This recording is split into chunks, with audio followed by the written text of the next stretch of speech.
সেই বৃষ্টি এখনও পড়ছে, তবে এখন সেটা শুধু পানির বৃষ্টি নয়, সেটা ভালোবাসার বৃষ্টি, আশীর্বাদের বৃষ্টি, স্বপ্ন বাস্তবায়নের বৃষ্টি। এই বৃষ্টি কখনো থামবে না, কারণ এই বৃষ্টি আমাদের হৃদয়ে, আমাদের স্মৃতিতে, আমাদের অনন্ত ভালোবাসায় প্রবাহিত হতে থাকবে। কিন্তু আমাদের গল্পে আরও একটি অপ্রত্যাশিত মোড় অপেক্ষা করছিল। 10 বছর পর যখন আমাদের মুক্তিযোদ্ধা কৃষি বিশ্ববিদ্যালয় আন্তর্জাতিক খ্যাতি অর্জন করেছে, তখন একদিন একটি চিঠি এলো যা আমাদের সবাইকে হতবাক করে দিল। চিঠিটা এসেছিল অস্ট্রেলিয়া থেকে। পাঠিয়েছেন এক বাঙালি মহিলা, যার নাম ডক্টর নুসরাত জাহান। চিঠিতে তিনি লিখেছেন, আমি গত কয়েক বছর ধরে আমার পারিবারিক ইতিহাস নিয়ে গবেষণা করছি। আমার দাদু আব্দুল করিম সাহেবের কথা খুঁজতে গিয়ে আমি আপনাদের প্রতিষ্ঠানের খবর পেয়েছি। রিহান চিঠিটা পড়ে বলল, মা, এই নুসরাত জাহানের দাদু আব্দুল করিম সাহেব, কিন্তু আমাদের আব্দুল করিম কাকার তো শুধু একটা ছেলে ছিল। ফুফু চিন্তিত হয়ে বললেন, হয়তো আরেকজন আব্দুল করিম সাহেব আছেন গো। ডক্টর করিম হাসান চিঠিটা দেখে বললেন, না, এখানে আমার বাবার পূর্ণ নাম লেখা আছে, আব্দুল করিম আহমেদ, আর আমার বাবার জন্মসাল ও গ্রামের নামও মিলে যাচ্ছে। কুপুজা বলল, তাহলে আব্দুল করিম নানার আরও সন্তান ছিল? আমি বললাম, আমাদের এই নুসরাত জাহানের সাথে যোগাযোগ করা উচিত। কে? রফিক বলল, হ্যাঁ, হয়তো আমাদের আরেকটি পারিবারিক রহস্য আবিষ্কার করতে হবে। আমরা নুসরাত জাহানকে ইমেল করলাম। কয়েকদিনের মধ্যে তার উত্তর এলো। তিনি লিখেছেন, আমার দাদু আব্দুল করিম আহমেদের 3টি সন্তান ছিল, করিম, রহিমা আর আমার বাবা সেলিম। যুদ্ধের সময় পরিবার বিচ্ছিন্ন হয়ে যায়। আমার বাবা সেলিম তখন মাত্র 5 বছর বয়সী ছিলেন। তাকে আত্মীয়রা অস্ট্রেলিয়া নিয়ে যায়। এই তথ্য জেনে আমরা সবাই অবাক হলাম। ডক্টর করিম হাসান কেঁদে ফেললেন। তিনি বললেন, তাহলে আমার একটা ভাই আর একটা বোন ছিল, আমি এতদিন একা ভেবেছি কি? রিহান বলল, এর মানে নুসরাত জাহান আপনার ভাইজের মেয়ে। কে? আমরা নুসরাত জাহানকে বাংলাদেশে আসার জন্য আমন্ত্রণ জানালাম। তিনি লিখলেন যে তিনি পরের মাসেই আসবেন। তার বাবা সেলিম সাহেবও সাথে আসবেন। রুমা ফুফু বললেন, আমাদের পরিবার আরও বড় হচ্ছে। গিয়ে 1 মাস পর নুসরাত জাহান আর তার বাবা সেলিম সাহেব ঢাকা বিমানবন্দরে এলেন। আমরা সবাই তাদের অভ্যর্থনা জানাতে গিয়েছিলাম। সেলিম সাহেব ডক্টর করিম হাসানকে দেখেই কেঁদে ফেললেন। তিনি বললেন, করিম ভাই, আমি কত বছর তোমার খোঁজ করেছি। 2 ভাই 55 বছর পর মিলিত হলেন। এই দৃশ্য দেখে আমাদের সবার চোখেই জল এসে গেল। নুসরাত জাহান একজন প্রাণীবিজ্ঞানী। তিনি অস্ট্রেলিয়ার একটি বিশ্ববিদ্যালয়ে গবেষণা করেন। তার বয়স 32 বছর, অবিবাহিত। সেলিম সাহেব বললেন, আমি অস্ট্রেলিয়ায় একটি কম্পিউটার কোম্পানির মালিক, কিন্তু সব সময় মনে হতো যে আমার শিক দেখানে। আজ আমার সেই শূন্যতা পূরণ হলো। খুসরাত বলল, আমি সব সময় বাবার কাছে বাংলাদেশের গল্প শুনতাম। আজ দেখলাম যে বাস্তবে এটা আরও সুন্দর গো। আমরা তাদের বাড়িতে নিয়ে গেলাম। সেলিম সাহেব গুপ্ত ঘর দেখে বললেন, আমার মনে আছে বাবা আমাকে একবার বলেছিলেন যে তার বন্ধুর বাড়িতে একটা গোপন জায়গা আছে। ডক্টর করিম হাসান বললেন, সেলিম ভাই, আমরা এতদিন একা একা থেকেছি, এখন আমাদের পূর্ণাঙ্গ পরিবার গো। নুসরাত আমাদের কৃষি বিশ্ববিদ্যালয় দেখে অভিভূত হলেন। তিনি বললেন, আমি অস্ট্রেলিয়ায় প্রাণী সম্পদ নিয়ে কাজ করি। আমি চাই যে আপনাদের এখানে একটি আধুনিক পশু চিকিৎসা বিভাগ খোলা হোক গো। রিহান উৎসাহিত হয়ে বলল, সেটা দারুণ ধারণা। আমাদের কৃষিতে প্রাণী সম্পদ খুবই গুরুত্বপূর্ণ। সেলিম সাহেব বললেন, আমি আমার কোম্পানির একটি শাখা এখানে খুলতে চাই। আমি এই দেশের তরুণদের প্রযুক্তি বিষয়ে প্রশিক্ষণ দিতে চাই। পূজা বলল, সেলিম চাচা, এটা আমাদের জন্য খুবই ভালো হবে। আমাদের কৃষিতে আধুনিক প্রযুক্তির প্রয়োজন। 3 মাস পরে নুসরাত জাহান স্থায়ীভাবে বাংলাদেশে চলে এলেন। তিনি আমাদের বিশ্ববিদ্যালয়ে পশু চিকিৎসা বিভাগ খুললেন। সেলিম সাহেবও তার ব্যবসার একটি শাখা খুলে অর্ধেক সময় বাংলাদেশে কাটাতে লাগলেন। 1 বছর পর আরেকটি আশ্চর্য ঘটনা ঘটল। নুসরাত জাহান এবং রিহানের মধ্যে ভালো বন্ধুত্ব হয়েছিল। তারা একসাথে কাজ করত এবং অনেক সময় কাটাত। ধীরে ধীরে তাদের মধ্যে ভালোবাসার সম্পর্ক গড়ে উঠল। রিহান একদিন আমার কাছে এসে বলল, মা, আমি নুসরাত আপার প্রেমে পড়েছি, আমি তাকে বিয়ে করতে চাই। কি? আমি অবাক হয়ে বললাম, কিন্তু রিহান, তোমার তো ইতিমধ্যে বিয়ে হয়েছে। কি? রিহান বলল, মা, আমার প্রথম স্ত্রী ৩ বছর আগে মারা গিয়েছে, তুমি ভুলে গিয়েছ? আমি তখন মনে করলাম, হ্যাঁ, রিহানের প্রথম স্ত্রী কয়েক বছর আগে ক্যান্সারে মারা গিয়েছিল। তাদের একটি ছেলে আছে যে এখন ৮ বছরের। আমি বললাম, তাহলে তো খুব ভালো, নুসরাত খুবই ভালো মেয়ে। রুমা ফুফু এই প্রস্তাবে খুশি হলেন। তিনি বললেন, এতে আমাদের পারিবারিক বন্ধন আরও শক্তিশালী হবে। ডক্টর করিম হাসান বললেন, আমার ভাইয়ের মেয়ে আর আমার ভাই সামান রিহানের বিয়ে হবে, এটা তো দারুণ ব্যাপার। সেলিম সাহেবও এই বিয়েতে সম্মতি দিলেন। তিনি বললেন, নুসরাত অনেক দিন ধরে একা, রিহান একটি ভালো ছেলে এবং আমাদের পরিবারের অংশ। নুসরাতও সম্মতি জানালেন। কয়েক মাস পর রিহান আর নুসরাতের বিয়ে হল। এটা ছিল আমাদের পরিবারের সবচেয়ে আনন্দের দিন। পূজা বলল, ভাইজা, এখন আমার একজন বিদেশি বৌদি আছে। নুসরাত হেসে বলল, পূজা, আমি এখন পুরোপুরি বাঙালি, আমি বাংলা রান্নাও শিখে ফেলেছি। বিয়ের পর রিহান আর নুসরাত একসাথে কাজ করতে লাগল। তারা আমাদের বিশ্ববিদ্যালয়ে একটি গবেষণা কেন্দ্র স্থাপন করল। সেখানে কৃষি আর প্রাণী সম্পদ নিয়ে আধুনিক গবেষণা হতে লাগল। এদিকে পূজাও তার জীবনে একটি গুরুত্বপূর্ণ সিদ্ধান্ত নিল। সে ডক্টর করিম হাসানের পুত্র রায়ানকে বিয়ে করার প্রস্তাব দিল। রায়ান এই প্রস্তাবে সম্মতি জানাল। এভাবে আমাদের পরিবার আরও জটিল আর শক্তিশালী হল। পূজা আর রায়ানের বিয়ের পর আমাদের পরিবারে আমেরিকান সংস্কৃতির মিশ্রণ ঘটল। রায়ান বলল, আমি এখন বাংলাদেশকে আমার দেশ মনে করি, আমি এখানকার উন্নয়নে কাজ করতে চাই। পূজা বলল, আমরা একসাথে এই দেশকে এগিয়ে নিয়ে যাব। আমাদের বিশ্ববিদ্যালয় এখন দক্ষিণ এশিয়ার একটি প্রখ্যাত প্রতিষ্ঠান।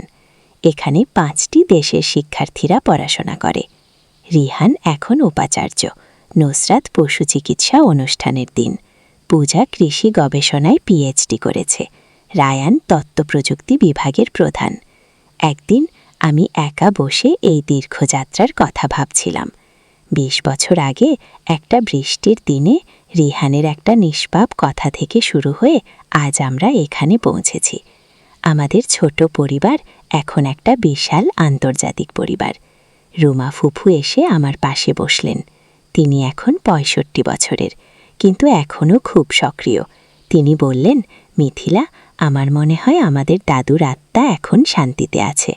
আমি বললাম, হ্যাঁ ফুফু, তিনি দেখতে পাচ্ছেন যে তার স্বপ্ন কতটা বড় আকার নিয়েছে। রফিক এখন 55 বছরের, সে আমাদের সব প্রতিষ্ঠানের চেয়ারম্যান। বলল, আমাদের পরের প্রজন্ম আমাদের চেয়ে অনেক এগিয়ে, তারা আমাদের স্বপ্নকে বিশ্বব্যাপী পরিচিতি দিয়েছে।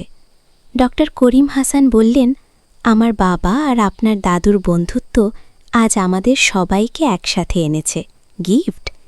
সেলিম সাহেব এখন বছরের অর্ধেক সময় বাংলাদেশে কাটান। তিনি বললেন, আমি এখন বুঝতে পারি যে আমার আসল ঠিকানা এই মাটিতেই। তার প্রযুক্তি কোম্পানি এখন বাংলাদেশের গ্রামেগঞ্জে ইন্টারনেট সংযোগ পৌঁছে দিচ্ছে। একদিন আমাদের বিশ্ববিদ্যালয়ে একটি আন্তর্জাতিক সম্মেলন হল। বিশ্বের বিভিন্ন দেশ থেকে কৃষিবিজ্ঞানীরা এসেছিলেন।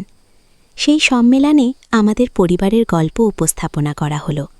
উপস্থিত সবাই আমাদের এই অবিস্মরণীয় যাত্রার প্রশংসা করলেন। এক বিদেশি অধ্যাপক বললেন, আপনাদের পরিবারের গল্প প্রমাণ করে যে ভালোবাসা আর ঐক্যের শক্তি কত বিশাল। ও আরেকজন বললেন, আপনাদের মতো পরিবার যদি প্রতিটি দেশে থাকত তাহলে পৃথিবী অনেক সুন্দর হতো। রিহান সেই সম্মেলনে বলল, আমাদের এই সাফল্যের পেছনে আছে আমাদের পূর্বপুরুষদের আত্মত্যাগ। আমরা শুধু তাদের স্বপ্নের বাস্তবায়ন করেছি। নুসরাত বলল, আমাদের পরিবার প্রমাণ করেছে যে ভৌগোলিক সীমানা ভালোবাসাকে আটকাতে পারে না।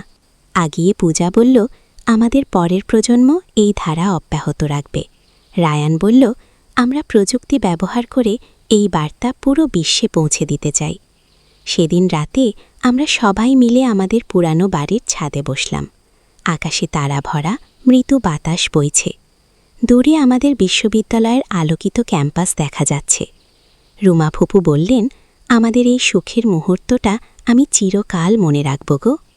রিহানের ছেলে এখন 12 বছরের, বলল, নানি, আমি বড় হয়ে আমাদের পরিবারের এই গল্প পুরো বিশ্বে ছড়িয়ে দিব। নুসরাতের পেটে এখন একটা বাচ্চা আছে। সে বলল, আমাদের পরবর্তী প্রজন্ম এই উত্তরাধিকার পাবে গো। পূজার 1 বছরের মেয়ে আমার কোলে ঘুমিয়ে আছে। আমি তাকে দেখে ভাবি যে সে হয়তো আমাদের পরিবারের পরবর্তী। আমাদের মুক্তিযোদ্ধা কৃষি বিশ্ববিদ্যালয় এখন দেশের শীর্ষস্থানীয় বিশ্ববিদ্যালয়গুলোর একটি। আমাদের স্কুল এখন একটি পূর্ণাঙ্গ শিক্ষা ব্যবস্থা। আমাদের হাসপাতাল এখন এই অঞ্চলের সবচেয়ে উন্নত চিকিৎসা কেন্দ্র। কিন্তু এই সব অর্জনের চেয়ে বড় অর্জন হচ্ছে আমাদের পারিবারিক বন্ধন। আমরা প্রমাণ করেছি যে ভালোবাসা, ঐক্য আর সঠিক লক্ষ্য থাকলে যে কোনো পরিবার অসাধারণ কিছু করতে পারে। সেই বৃষ্টির দিনে যখন রিহান তার নিষ্পাপ মন্তব্যটি করেছিল, তখন আমি জানতাম না যে এই ছোট্ট ঘটনা আমাদের জীবনে এত বড় পরিবর্তন আনবে। আজ যখন আমি সেই কথা মনে করি, তখন মনে হয় যে ভাগ্য আমাদের জন্য একটি বিশেষ পরিকল্পনা করে রেখেছিল। আমাদের এই গল্প এখনও লেখা হচ্ছে। প্রতিদিন নতুন কিছু ঘটছে, নতুন স্বপ্ন জন্ম নিচ্ছে, নতুন লক্ষ্য নির্ধারিত হচ্ছে। আমাদের তৃতীয় প্রজন্ম এখন এই উত্তরাধিকার নিয়ে এগিয়ে চলেছে। যেদিন আমি এই পৃথিবী ছেড়ে চলে যাব, সেদিন আমি নিশ্চিত হয়ে যেতে পারব যে আমি আমার সন্তানদের একটি মূল্যবান উত্তরাধিকার রেখে গেছি। এই উত্তরাধিকার শুধু অর্থ সম্পদের নয়, এটি ভালোবাসা, ঐক্য, সেবা আর মানবিকতার উত্তরাধিকার। কিন্তু আমাদের গল্পে আরও একটি চমকপ্রদ মোড় বাকি ছিল।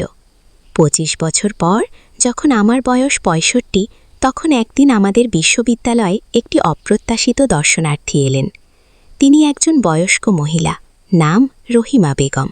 তার বয়স প্রায় 75 বছর। তিনি এসে বললেন, আমি আব্দুল করিম আহমেদের মেয়ে রহিমা। আমি আমার ভাই করিম আর সেলিমকে খুঁজছি। কে? এই কথা শুনে ডক্টর করিম হাসান আর সেলিম সাহেব দুজনেই অভিভূত হয়ে গেলেন। তারা তাদের হারিয়ে যাওয়া বোনের সাথে 55 বছর পর মিলিত হলেন। রহিমা বেগম বললেন, যুদ্ধের পর আমি একটি পরিবার আমাকে দত্তক নিয়েছিল। তারা আমাকে কানাডায় নিয়ে গিয়েছিল। আমি সেখানে বিয়ে করেছি, সংসার করেছি, কিন্তু সবসময় মনে পড়ত আমার বাবা আর ভাইদের কথাগুলো। তিনি আরও বললেন, আমার স্বামী মারা যাওয়ার পর আমি আমার পরিবারের খোঁজ করা শুরু করি। ইন্টারনেটে খুঁজতে খুঁজতে আপনাদের এই প্রতিষ্ঠানের খবর পাই। আমি বুঝতে পারি যে এখানেই আমার ভাইরা আছে। গিয়ে রহিমা বেগমের 2 ছেলে আর 1 মেয়ে আছে। তারা সবাই কানাডায় প্রতিষ্ঠিত। তার বড় ছেলে একজন ইঞ্জিনিয়ার, ছোট ছেলে ডাক্তার আর মেয়ে একজন শিক্ষিকা। রিহান বলল, খালা, এখন আমাদের পরিবার 3 মহাদেশে বিস্তৃত, এশিয়া, আমেরিকা আর অস্ট্রেলিয়া।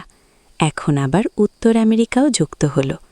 রহিমা বেগম বললেন, আমার সন্তানরাও বাংলাদেশে এসে তাদের শিখদের সাথে পরিচিত হতে চায়। নুসরাত বলল, খালা, আমরা সবাই মিলে একটা বিশাল পারিবারিক মিলন মেলা আয়োজন করি। পুরো বিশ্ব থেকে আমাদের পরিবারের সবাই এসে মিলিত হোক। এই প্রস্তাবে সবাই সম্মতি জানালো। আমরা ঠিক করলাম যে আগামী বছর আমাদের বিশ্ববিদ্যালয়ের 25তম প্রতিষ্ঠা বার্ষিকীর সময় আমরা একটি বিশ্ব পারিবারিক সম্মেলন আয়োজন করব। সেই সম্মেলনে আমাদের পরিবারের সদস্যরা 4 মহাদেশ থেকে এসেছিল। আমেরিকা থেকে এসেছিল ডক্টর করিম হাসানের পরিবার, অস্ট্রেলিয়া থেকে এসেছিল সেলিম সাহেবের অন্যান্য আত্মীয়রা, কানাডা থেকে এসেছিল রহিমা বেগমের সন্তানরা, আর বাংলাদেশ থেকে ছিল আমাদের বিশাল পরিবার। সেই সম্মেলনে মোট 250 জন উপস্থিত ছিল। সবাই আব্দুল করিম সাহেব আর হাফিজুর রহমানের বংশধর কিংবা তাদের সাথে সংযুক্ত। এটি ছিল এক অভূতপূর্ব দৃশ্য। সেই সম্মেলনে আমি একটি বক্তব্য দিয়েছিলাম। আমি বলেছিলাম ২৫ বছর আগে একটি বৃষ্টির দিনে আমার ছেলের একটি মজার কথা থেকে আমাদের এই যাত্রা শুরু। আজ আমরা দেখতে পাচ্ছি যে সেই ছোট্ট বৃষ্টিকে বিশাল বৃক্ষে পরিণত হয়েছে। গিয়ে রহিমা বেগমের বর ছেলে ডেভিড তার কানাডিয়ান নাম বলল। আমি এই প্রথম বুঝতে পারছি যে আমার আসল পরিচয় কি। আমি একজন বাঙালি, একজন মুক্তিযোদ্ধার নাতি। তার কথায় আমাদের সবার চোখে জল এসে গেল। সেলিম সাহেবের নাতনি সারা অস্ট্রেলিয়ায় জন্মগ্রহণকারী বলল, আমি আমার সন্তানদের এই দেশে এনে তাদের ঐতিহ্যের সাথে পরিচয় করিয়ে দিতে চাই। ডক্টর করিম হাসানের নাতি মাইকেল বলল, আমি আমার কোম্পানির একটি শাখা এখানে খুলে এই দেশের উন্নয়নে অবদান রাখতে চাই। সেই সম্মেলনের শেষ দিনে আমরা সবাই মিলে আমাদের পূর্বপুরুষদের স্মৃতির উদ্দেশ্যে একটি স্মৃতিস্তম্ভ উদ্বোধন করলাম। সেই স্তম্ভে লেখা ছিল আব্দুল করিম আহমেদ ও হাফিজুর রহমানের বন্ধুত্বের স্মৃতিতে, যাদের ভালোবাসা আর ৪ মহাদেশে বিস্তৃত একটি পরিবার তৈরি করেছে। সেই অনুষ্ঠানে আমাদের পরিবারের সবচেয়ে ছোট সদস্য পূজার ৩ বছরের মেয়ে আয়েশা হাজার মানুষের সামনে একটি কবিতা আবৃত্তি করেছিল। সেই কবিতায় ছিল আমাদের পরিবারের গল্প, আমাদের ঐতিহ্য, আমাদের স্বপ্ন। রিহান সেদিন ঘোষণা করেছিল যে আমরা একটি আন্তর্জাতিক ভিত্তি কর্মসূচি চালু করছি। এই ভিত্তি দিয়ে বিশ্বের যে কোনো প্রান্তের মুক্তিযোদ্ধা পরিবারের সন্তানরা আমাদের বিশ্ববিদ্যালয়ে এসে পড়াশোনা করতে পারবে। নুসরাত ঘোষণা করেছিল যে আমরা একটি আন্তর্জাতিক গবেষণা নেটওয়ার্ক গঠন করছি। এই নেটওয়ার্কের মাধ্যমে বিশ্বের বিভিন্ন দেশের কৃষিবিজ্ঞানীরা একসাথে কাজ করবেন। পূজা ঘোষণা করেছিল যে আমরা একটি প্রযুক্তি হাব তৈরি করছি, যেখানে বিশ্বের বিভিন্ন প্রান্তের তরুণ উদ্যোক্তারা এসে তাদের স্বপ্ন বাস্তবায়ন করতে পারবে। সেই সম্মেলনের পর আমাদের কাহিনী আন্তর্জাতিক গণমাধ্যমে প্রচারিত হয়েছিল। বিবিসি, সিএনএন, আল জাজিরা সব বড় বড় মিডিয়া আমাদের গল্প প্রচার করেছিল। আমাদের পারিবারিক গল্প সারা বিশ্বে পরিচিত হয়ে গেল। অনেক দেশ থেকে প্রতিনিধি দল আমাদের দেখতে এসেছিল।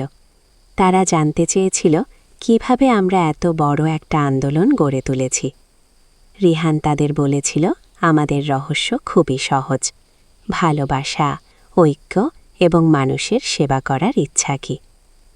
আমাদের গল্প এখন বিশ্বের বিভিন্ন ভাষায় অনুবাদ হয়েছে। অনেক দেশে আমাদের গল্প অবলম্বনে সিনেমা, নাটক, বই তৈরি হয়েছে। আমাদের পরিবার আজ একটি প্রেরণার উৎস হয়ে দাঁড়িয়েছে। কিন্তু এই সব খ্যাতি আর সম্মানের মাঝেও আমরা আমাদের মূল শিক্ত ভুলে যাইনি। প্রতি বছর সেই বৃষ্টির দিনটিতে, যেদিন আমাদের গল্প শুরু হয়েছিল, আমরা একটি পারিবারিক অনুষ্ঠান করি। সেদিন আমাদের পুরো পরিবার একসাথে বসে সেই প্রথম দিনের কথা মনে করি। রিহান এখন ৫০ বছরের একজন প্রতিষ্ঠিত মানুষ, কিন্তু সেই দিনটিতে সে আবার সেই ১৯ বছরের ছেলে হয়ে যায় যে মজা করে বলেছিল যে আমাদের কাপড় দেখে স্বামী স্ত্রীর মতো লাগছে। পূজা এখন ৩০ বছরের একজন সফল গবেষক আর মা, কিন্তু সেই দিনে সে আবার সেই ১২ বছরের মেয়ে হয়ে যায় যে গুপ্তধনের গল্প শুনে উৎসাহিত হয়েছিল। রুমা ফুফু এখন ৮০ বছরের বৃদ্ধা, কিন্তু তার চোখে মুখে এখনও সেই তেজ আছে। তিনি বলেন, আমি জীবনে যত সুখ পেয়েছি সবই পেয়েছি এই পরিবারে ফিরে আসার পর। ডক্টর করিম হাসান এখন ৭৫ বছরের। তিনি বলেন, আমার বাবার সাথে দেখা হওয়া আর এই পরিবারের অংশ হওয়া আমার জীবনের সবচেয়ে বড় প্রাপ্তি। কুসেলিম সাহেব আর রহিমা বেগমও একই কথা বলেন। আজ আমার বয়স ৭০ বছর। আমি যখন আমার জীবনের দিকে তাকাই তখন মনে হয় যে আমি একটি পূর্ণাঙ্গ জীবনযাপন করেছি। আমার সন্তানরা সফল হয়েছে, আমার পরিবার বিস্তৃত হয়েছে, আমার স্বপ্নগুলো বাস্তবায়িত হয়েছে। কিন্তু সবচেয়ে বড় পাওয়া হচ্ছে যে আমি এই বিশ্বকে আগের চেয়ে একটু ভালো করে রেখে যেতে পারছি। আমাদের প্রতিষ্ঠানগুলো থেকে হাজারো মানুষ উপকৃত হচ্ছে। আমাদের গল্প থেকে অনেকে প্রেরণা পাচ্ছে। আমার নাতি নাতনিরা এখন আমাদের এই উত্তরাধিকার নিয়ে এগিয়ে চলেছে। তারা আমাদের চেয়েও বড় স্বপ্ন দেখছে। তারা মহাকাশ গবেষণা, কৃত্রিম বুদ্ধিমত্তা, জিন প্রকৌশল সব ক্ষেত্রে কাজ করছে, কিন্তু আমি জানি যে তারা যত উঁচুতেই পৌঁছুক তারা কখনো তাদের সিক্ত ভুলবে না। তারা জানে যে তাদের সাফল্যের পেছনে আছে তাদের পূর্বপুরুষদের ত্যাগ, তাদের পরিবারের ভালোবাসা, আর সেই বৃষ্টির দিনের একটি সরল কথোপকথন। আজ রাতেও বৃষ্টি হচ্ছে। আমি জানালার পাশে দাঁড়িয়ে সেই বৃষ্টি দেখছি। এই বৃষ্টি আমাকে আর ভয় পায় না, বরং আনন্দ দেয়, কারণ এই বৃষ্টি তো আমাদের সব কিছুর শুরু। আমি জানি যে আমার জীবনের শেষ অধ্যায় এসে গেছে, কিন্তু আমার কোনো দুঃখ নেই, কারণ আমি জানি যে আমাদের গল্প শেষ হবে না। এই গল্প চলতে থাকবে আমার সন্তানদের মাধ্যমে, তাদের সন্তানদের মাধ্যমে, এবং তার পরবর্তী প্রজন্মের মাধ্যমে। সেই বৃষ্টিও থামবে না। সেই বৃষ্টি চিরকাল বর্ষিত হতে থাকবে আমাদের হৃদয়ে, আমাদের স্মৃতিতে, আমাদের ভালোবাসায়। এই বৃষ্টি হচ্ছে আমাদের পারিবারিক বন্ধনের প্রতীক, আমাদের একটা নিদর্শন, আমাদের অনন্ত ভালোবাসার পরিচায়ক। আর যখনই কোনো নতুন প্রজন্ম আমাদের এই গল্প শুনবে, তখনই তারা বুঝবে যে পরিবার, ভালোবাসা আর ঐক্যের শক্তি কত অসীম। তারা বুঝবে যে একটি ছোট্ট শুরু থেকে কিভাবে একটি বিশাল স্বপ্ন বাস্তবায়িত হতে পারে। এভাবেই আমাদের গল্প অনন্তকাল ধরে চলতে থাকবে, ঠিক সেই বৃষ্টির মতো, যা কখনো থামে না। কিন্তু জীবনে কখনো কখনো এমন কিছু ঘটে যা আমাদের সব পরিকল্পনা উলপাল্ট করে দেয়। আমার ৭০ বছর বয়সে এমনই একটি ঘটনা ঘটল। একদিন সকালে আমি হঠাৎ অসুস্থ হয়ে পড়লাম। ডক্টর করিম হাসান আমার চেক আপ করে বললেন যে আমার হার্টে সমস্যা হয়েছে। রিহান কান্নায় ভেঙে পড়ল। সে বলল, মা, তুমি আমাদের ছেড়ে যেতে পারো না, তুমি আমাদের পরিবারের কেন্দ্রবিন্দু। নুসরাত আমার হাত ধরে বলল, আম্মু, আমরা সবাই তোমার জন্য দোয়া করছি। পূজা বলল, মা, তুমি আমাদের সবচেয়ে বড় শক্তিগুলো। কিন্তু আমি জানতাম যে আমার সময় শেষ হয়ে আসছে। আমি আমার পরিবারের সবাইকে ডেকে বললাম, আমার প্রিয় সবাই, আমি তোমাদের কাছে একটি গুরুত্বপূর্ণ কথা বলতে চাই। আমি জানি যে আমার বেশি সময় নেই। রুমা ফুপু কেঁদে বললেন, মিথিলা, তুমি এমন কথা বলো না, তুমি সুস্থ হয়ে উঠবে। আমি হাসলাম। আমি বললাম, ফুপু, আমি ভয় পাচ্ছি না। আমি জানি যে আমি একটি পূর্ণ জীবন যাপন করেছি। আমি রিহানকে বললাম, বেটা, তুমি আমাদের পরিবারের নতুন নেতা। তুমি আমাদের এই প্রতিষ্ঠানগুলোকে আরও এগিয়ে নিয়ে যাবে। আমি পূজাকে বললাম, পূজা, তুমি আমাদের পরিবারের নতুন প্রজন্মের মা। তুমি তোমার সন্তানদের আমাদের মূল্যবোধ শেখাবে। আমি নুসরাতকে বললাম, নুসরাত, তুমি আমাদের পরিবারের নতুন জীবন এনেছ। তুমি আমাদের আন্তর্জাতিক পরিচিতি দিয়েছ। আমি রায়ানকে বললাম, রায়ান, তুমি আমাদের প্রযুক্তিগত উন্নতিতে নেতৃত্ব দিবে। আমি ডক্টর করিম হাসানকে বললাম, ডাক্তার সাহেব, আপনি আমাদের পরিবারে একজন পিতার মতো, আপনি সবার দেখাশোনা করবেন। আমি সেলিম সাহেবকে বললাম, সেলিম ভাই, আপনার প্রযুক্তি আমাদের দেশকে এগিয়ে নিয়ে যাবে। আমি রহিমা বেগমকে বললাম, রহিমা আপা, আপনি আমাদের ক্যানাডিয়ান সংযোগ, আপনার সন্তানরা ২ দেশের মধ্যে সেতুবন্ধন তৈরি করবে। আমি রুমা ফুপুকে বললাম, ফুপু, আপনি আমাদের সবার মা, আপনি সবাইকে একসাথে রাখবেন। আমি রফিককে বললাম, রফিক, তুমি আমার জীবন সাথী, তুমি আমাদের পরিবারের মেরুদণ্ড, তুমি সবাইকে একসাথে রাখবে। সে রফিক কাঁদতে কাঁদতে বলল, মিথিলা, তুমি চলে গেলে আমি কিভাবে বাঁচব? আমি বললাম, তুমি বাঁচবে, আমাদের সন্তানদের জন্য, আমাদের স্বপ্নের জন্য, আমাদের প্রতিষ্ঠানের জন্য।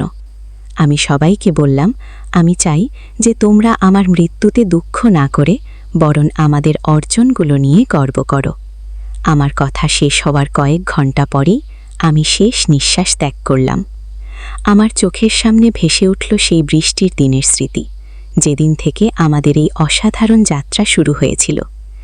আমার মৃত্যুর পর আমাদের পুরো পরিবার, আমাদের প্রতিষ্ঠানের সবাই, এমনকি সরকারের প্রতিনিধিরাও আমার জানাজায় অংশগ্রহণ করেছিল। হাজার হাজার মানুষ এসেছিল আমাকে শেষ বিদায় জানাতে। আমার মৃত্যুর পর রিহান আমাদের বিশ্ববিদ্যালয়ের নাম পরিবর্তন করে রাখল মিথিলা হাফিজুর রহমান মুক্তিযোদ্ধা বিশ্ববিদ্যালয়। আমার স্মৃতিতে একটি গবেষণাগার স্থাপন করা হলো। আমার নামে একটি বৃত্তি কর্মসূচি চালু করা হলো। কিন্তু আমার সবচেয়ে বড় স্মৃতিসৌধ হলো আমার পরিবার। তারা আমার মৃত্যুর পরও আমাদের স্বপ্নগুলো বাস্তবায়ন করে চলল। রিহান আরও 2টি বিশ্ববিদ্যালয় প্রতিষ্ঠা করল। নুসরাত প্রাণী সম্পদ গবেষণায় বিশ্বব্যাপী খ্যাতি অর্জন করল। পূজা আমার মৃত্যুর 5 বছর পর একটি বই লিখল, বৃষ্টির দিনে শুরু হওয়া স্বপ্ন। ওই বইটি বিশ্বের 25টি ভাষায় অনুবাদ হয়েছে। সেই বইয়ে আমাদের পুরো পরিবারের গল্প লেখা আছে। রায়ান একটি প্রযুক্তি কোম্পানি প্রতিষ্ঠা করেছে, যেটি গ্রামাঞ্চলের মানুষদের জন্য সাশ্রয়ী প্রযুক্তি তৈরি করে। সেলিম সাহেব তার কোম্পানির মাধ্যমে বাংলাদেশের হাজারো তরুণকে প্রশিক্ষণ দিয়েছেন। রহিমা বেগমের সন্তানরা কানাডায় বাংলাদেশি সাংস্কৃতিক কেন্দ্র স্থাপন করেছে। সেখানে প্রবাসী বাংলাদেশিরা তাদের সন্তানদের বাংলা ভাষা আর সংস্কৃতি শেখাচ্ছেন। আমার মৃত্যুর 10 বছর পর আমাদের পরিবার আরেকটি মাইলফলক স্পর্শ করল। আমাদের বিশ্ববিদ্যালয় থেকে প্রথম একজন মহাকাশচারী তৈরি হল। সে ছিল আমাদের প্রথম ব্যাচের একজন ছাত্র। রিহানের ছেলে, যে এখন 22 বছরের, সে মহাকাশ গবেষণায় স্নাতক সম্পন্ন করেছে। সে বলেছে যে সে চাঁদে বাংলাদেশের পতাকা উড়াতে চায়। পূজার মেয়ে, যে এখন 15 বছরের, সে জিন প্রকৌশলে আগ্রহী। সে বলেছে যে সে ক্যান্সারের নিরাময় আবিষ্কার করতে চায়। নুসরাতের 2 সন্তান, এক ছেলে এক মেয়ে। তারা উভয়ই প্রাণীবিজ্ঞানে পিএইচডি করছে। তারা বলেছে যে তারা বিলুপ্ত প্রজাতির প্রাণীদের ফিরিয়ে আনার গবেষণা করতে চায়। আমার মৃত্যুর 15 বছর পর যখন আমাদের বিশ্ববিদ্যালয়ের 40তম প্রতিষ্ঠা বার্ষিকী পালিত হল, তখন একটি অবিশ্বাস্য ঘটনা ঘটল। নাসা থেকে একটি প্রতিনিধি দল এসে আমাদের সাথে একটি যৌথ মহাকাশ প্রকল্পের প্রস্তাব দিল। সেই প্রকল্পের নাম দেওয়া হল কু প্রজেক্ট মিথিলা। এই প্রকল্পের মাধ্যমে আমাদের বিশ্ববিদ্যালয়ের গবেষকরা নাসার সাথে মিলে মঙ্গল গ্রহে কৃষি কার্যক্রম পরিচালনার গবেষণা করবে। রিহান সেই অনুষ্ঠানে বলেছিল, আমার মা স্বপ্ন দেখেছিলেন যে আমাদের পরিবার একদিন বিশ্বব্যাপী পরিচিতি পাবে। আজ আমরা মহাকাশেও আমাদের নাম লিখতে যাচ্ছি। আমার মৃত্যুর 20 বছর পর রুমা ফুফু মারা গেলেন। তিনি তার জীবনের শেষ মুহূর্তে বলেছিলেন, আমি মিথিলার কাছে যাচ্ছি। আমরা স্বর্গে বসে দেখব যে আমাদের পরিবার কোথায় পৌঁছাচ্ছে। গিয়ে রফিক আমার মৃত্যুর 25 বছর পর মারা গেল। সে তার জীবনের শেষ দিনগুলোতে প্রতিদিন আমাদের পুরানো বাড়ির গুপ্ত ঘরে গিয়ে বসত। সে বলতো যে সেখানে গেলে আমার উপস্থিতি অনুভব করে। ডক্টর করিম হাসান 80 বছর বয়সে মারা গেলেন। তিনি তার জীবনের শেষ মুহূর্তে বলেছিলেন, আমি আমার বাবার কাছে যাচ্ছি। আমি তাকে বলবো যে আমরা আমাদের প্রতিশ্রুতি রক্ষা করেছি। সেলিম সাহেব আর রহিমা বেগমও পরবর্তী কয়েক বছরে মারা গেলেন, কিন্তু তাদের সন্তানরা আমাদের পারিবারিক ঐতিহ্য অটুট রেখেছে। আমার মৃত্যুর 30 বছর পর আমাদের পরিবারের একজন সদস্য নোবেল পুরস্কার জিতল। সে ছিল পূজার মেয়ে আয়েশা। সে চিকিৎসা বিজ্ঞানে নোবেল পুরস্কার পেল, ক্যান্সারের একটি নিরাময় আবিষ্কার করার জন্য। আয়েশা তার নোবেল পুরস্কার গ্রহণের ভাষণে বলেছিল, এই পুরস্কার শুধু আমার নয়, এটি আমার পুরো পরিবারের। এটি সেই বৃষ্টির দিনের ফসল, যেদিন আমার নানি আর নানুর জীবনে একটি নতুন অধ্যায় শুরু হয়েছিল। আমার মৃত্যুর 40 বছর পর আমাদের পরিবারের আরেকটি সদস্য ইতিহাস রচনা করল। রিহানের ছেলে অর্ক বাংলাদেশের প্রথম মহাকাশচারী হিসেবে চাঁদে অবতরণ করল। সে চাঁদের মাটিতে বাংলাদেশের পতাকা স্থাপন করল এবং বলল, এই পতাকা আমার নানির স্মৃতিতে গুঁড়ো। আমার মৃত্যুর 50 বছর পর আমাদের বিশ্ববিদ্যালয় পৃথিবীর অন্যতম সেরা বিশ্ববিদ্যালয় হিসেবে স্থান করে নিয়েছে। এখানে 150টি দেশের ছাত্রছাত্রী পড়াশোনা করে। আমাদের প্রতিষ্ঠিত হাসপাতাল এখন দক্ষিণ এশিয়ার সবচেয়ে উন্নত চিকিৎসা কেন্দ্র। আমাদের কৃষি গবেষণা কেন্দ্র পৃথিবীর খাদ্য সমস্যার সমাধানে অগ্রণী ভূমিকা পালন করছে। আমার মৃত্যুর 60 বছর পর আমাদের পরিবারের সদস্য সংখ্যা 1000 ছাড়িয়ে গেছে। তারা পৃথিবীর 6 মহাদেশে ছড়িয়ে আছে। কিন্তু প্রতি বছর সেই বৃষ্টির দিনে, যেদিন আমাদের গল্প শুরু হয়েছিল, তারা সবাই অনলাইনে জড়ো হয় এবং আমাদের পরিবারের ইতিহাস স্মরণ করে। এই বার্ষিক অনুষ্ঠানের নাম বৃষ্টি দিবস। এই দিনে তারা সেই প্রথম দিনের গল্প শোনে, আমাদের পূর্বপুরুষদের স্মরণ করে এবং পরবর্তী বছরের লক্ষ্য নির্ধারণ করে। আমার মৃত্যুর 70 বছর পর যখন পৃথিবীতে অনেক পরিবর্তন এসেছে তখনও আমাদের পরিবারের মূল্যবোধগুলো অটুট আছে। ভালোবাসা, ঐক্য, সেবা আর মানবিকতা, এই 4 স্তম্ভের উপর দাঁড়িয়ে আছে আমাদের বিশাল পরিবার। আমার প্রপুত্রী মারিয়া, যে এখন আমাদের পরিবারের নেত্রী, সে একবার বলেছিল, আমাদের পরিবারের শক্তি এই যে আমরা কখনো আমাদের শিখ ভুলি না। আমরা জানি যে আমাদের সাফল্যের পেছনে আছে সেই বৃষ্টির দিনের একটি সরল কথোপকথন। আর যখন আমি স্বর্গ থেকে আমার পরিবারকে দেখি তখন আমার মন গর্বে ভরে যায়। আমার সেই ছোট্ট পরিবার আজ একটি বিশ্বব্যাপী আন্দোলন। আমার সন্তানরা, নাতি নাতুনিরা, প্রপুত্র প্রপুত্রীরা, তারা সবাই আমাদের স্বপ্নকে নিয়ে এগিয়ে চলেছে। আমার সবচেয়ে বড় আনন্দ এই যে তারা কেউ আমাদের মূল মন্ত্র ভুলে যায়নি। পরিবার প্রথম, সেবা পরে, আর ভালোবাসা সর্বোপরি। এই মন্ত্র নিয়েই তারা এগিয়ে চলেছে। সেই বৃষ্টিও এখনও থেমে নেই। প্রতিটি প্রজন্মের জীবনে একটা না একটা বৃষ্টির দিন আসে, যেদিন তাদের জীবনে নতুন কিছুর সূচনা হয়। এই বৃষ্টি আমাদের পরিবারের প্রতীক, আমাদের একতার নিদর্শন।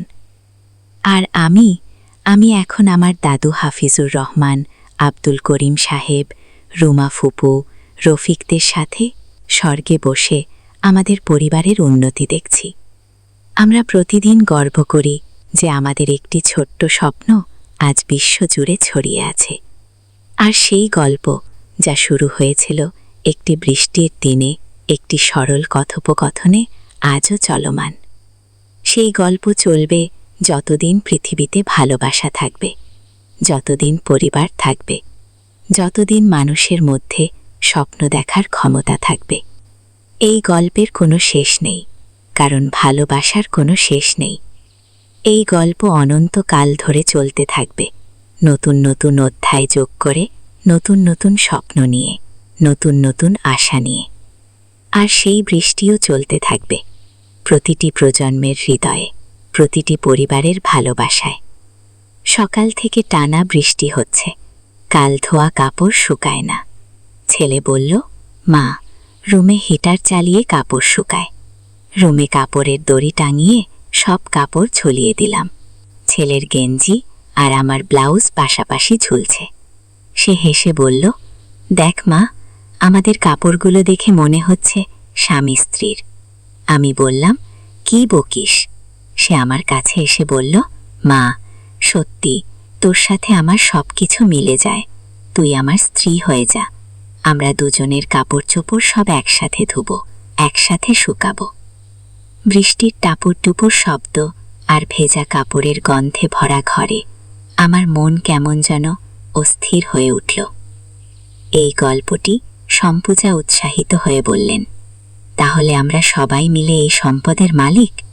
কিন্তু চিঠিতে আরও লেখা ছিল, এই সম্পদ শুধু নিজেদের জন্য ব্যবহার করা যাবে না, এটা দিয়ে সমাজের কল্যাণ করতে হবে। মুক্তিযোদ্ধাদের পরিবারদের সাহায্য করতে হবে, গরিব ছেলে মেয়েদের পড়াশোনার ব্যবস্থা করতে হবে। রুমা ফুপু চোখ মুছে বললেন, তোমার দাদু সত্যিই একজন মহান মানুষ ছিলেন। তিনি জানতেন যে প্রকৃত সুখ অন্যের সেবায়। উর্ফিক বলল, আমরা দাদুর ইচ্ছা পূরণ করব। এই সম্পদ দিয়ে আমাদের এলাকায় একটা স্কুল বানাবো। আমি বললাম, হ্যাঁ, আর রুমা ফুপু সেই স্কুলের প্রধান শিক্ষিকা হবেন। রুমা ফুপু কেঁদে ফেললেন। তিনি বললেন, এতদিন পর আমি আবার পরিবারের সাথে থাকতে পারব এবং আমার প্রিয় কাজও করতে পারব গো। রিহান বলল, মা, আজকে যে কথাটা দিয়ে সব শুরু হয়েছিল সেটা এখন মনে পড়লে হাসি পায়। আমি তো মজা করেই বলেছিলাম যে আমাদের কাপড় দেখে স্বামী স্ত্রীর মতো লাগছে। আমি হেসে বললাম, কিন্তু সেই কথাটাই আমাদের এই অ্যাডভেঞ্চারের দিকে নিয়ে গেছে। কিউপূজা বলল, আমি এখন বুঝতে পারছি যে কেন আমার শিক্ষিকা গুপ্তধনের গল্প বলেছিলেন। হয়তো তিনি জানতেন যে আমাদের বাড়িতে সত্যিই গুপ্তধন আছে। কিউরুমা ফুফু বললেন, পূজা, তোমার শিক্ষিকা হয়তো আমার পুরানো বান্ধবী রীতা। আমি তাকে অনেক আগে আমাদের পরিবারের গল্প বলেছিলাম। আমরা সবাই অবাক হলাম। দেখা গেল যে সব কিছুই একটা অপরটার সাথে জড়িত। রীতা শিক্ষিকা জেনে শুনেই পূজাকে গুপ্তধনের গল্প বলেছিলেন, যাতে আমরা খোঁজাখুঁজি শুরু করি এবং রুমা ফুফুকে খুঁজে পাই। পরের দিন সকালে আমরা রীতা শিক্ষিকার সাথে দেখা করতে গেলাম। তিনি আমাদের দেখে হেসে বললেন, তোমরা অবশেষে রহস্য সমাধান করে ফেলেছ। খুরমা ফুফু তাকে জড়িয়ে ধরলেন। রীতা শিক্ষিকা বললেন, রুমা, আমি জানতাম যে একদিন তোমার পরিবার তোমাকে খুঁজে পাবে গো। রিহান জিজ্ঞেস করল, আন্টি, আপনি কি জানতেন যে আমাদের বাড়িতে গুপ্তধন আছে? রীতা শিক্ষিকা বললেন, হ্যাঁ রিহান, তোমার দাদু আমার বাবার বন্ধু ছিলেন। তিনি আমার বাবাকে বলেছিলেন যে তিনি একটা পরীক্ষা তৈরি করেছেন যাতে তার পরিবার একসাথে হতে পারে। কিউ পূজা বলল, তাহলে দাদু জানতেন যে রুমা ফুফু একা আছেন? রীতা শিক্ষিকা বললেন, হ্যাঁ পূজা, তোমার দাদু শেষ জীবনে অনুশোচনা করতেন। তিনি রুমাকে বাড়ি থেকে পাঠানোর জন্য অনুতাপ করতেন। তাই তিনি এই পরিকল্পনা করেছিলেন যাতে একদিন পরিবার আবার একসাথে হতে পারে। আমার চোখে জল এসে গেল। আমি বুঝতে পারলাম যে এই পুরো ঘটনাটাই ছিল দাদুর ভালোবাসার প্রকাশ।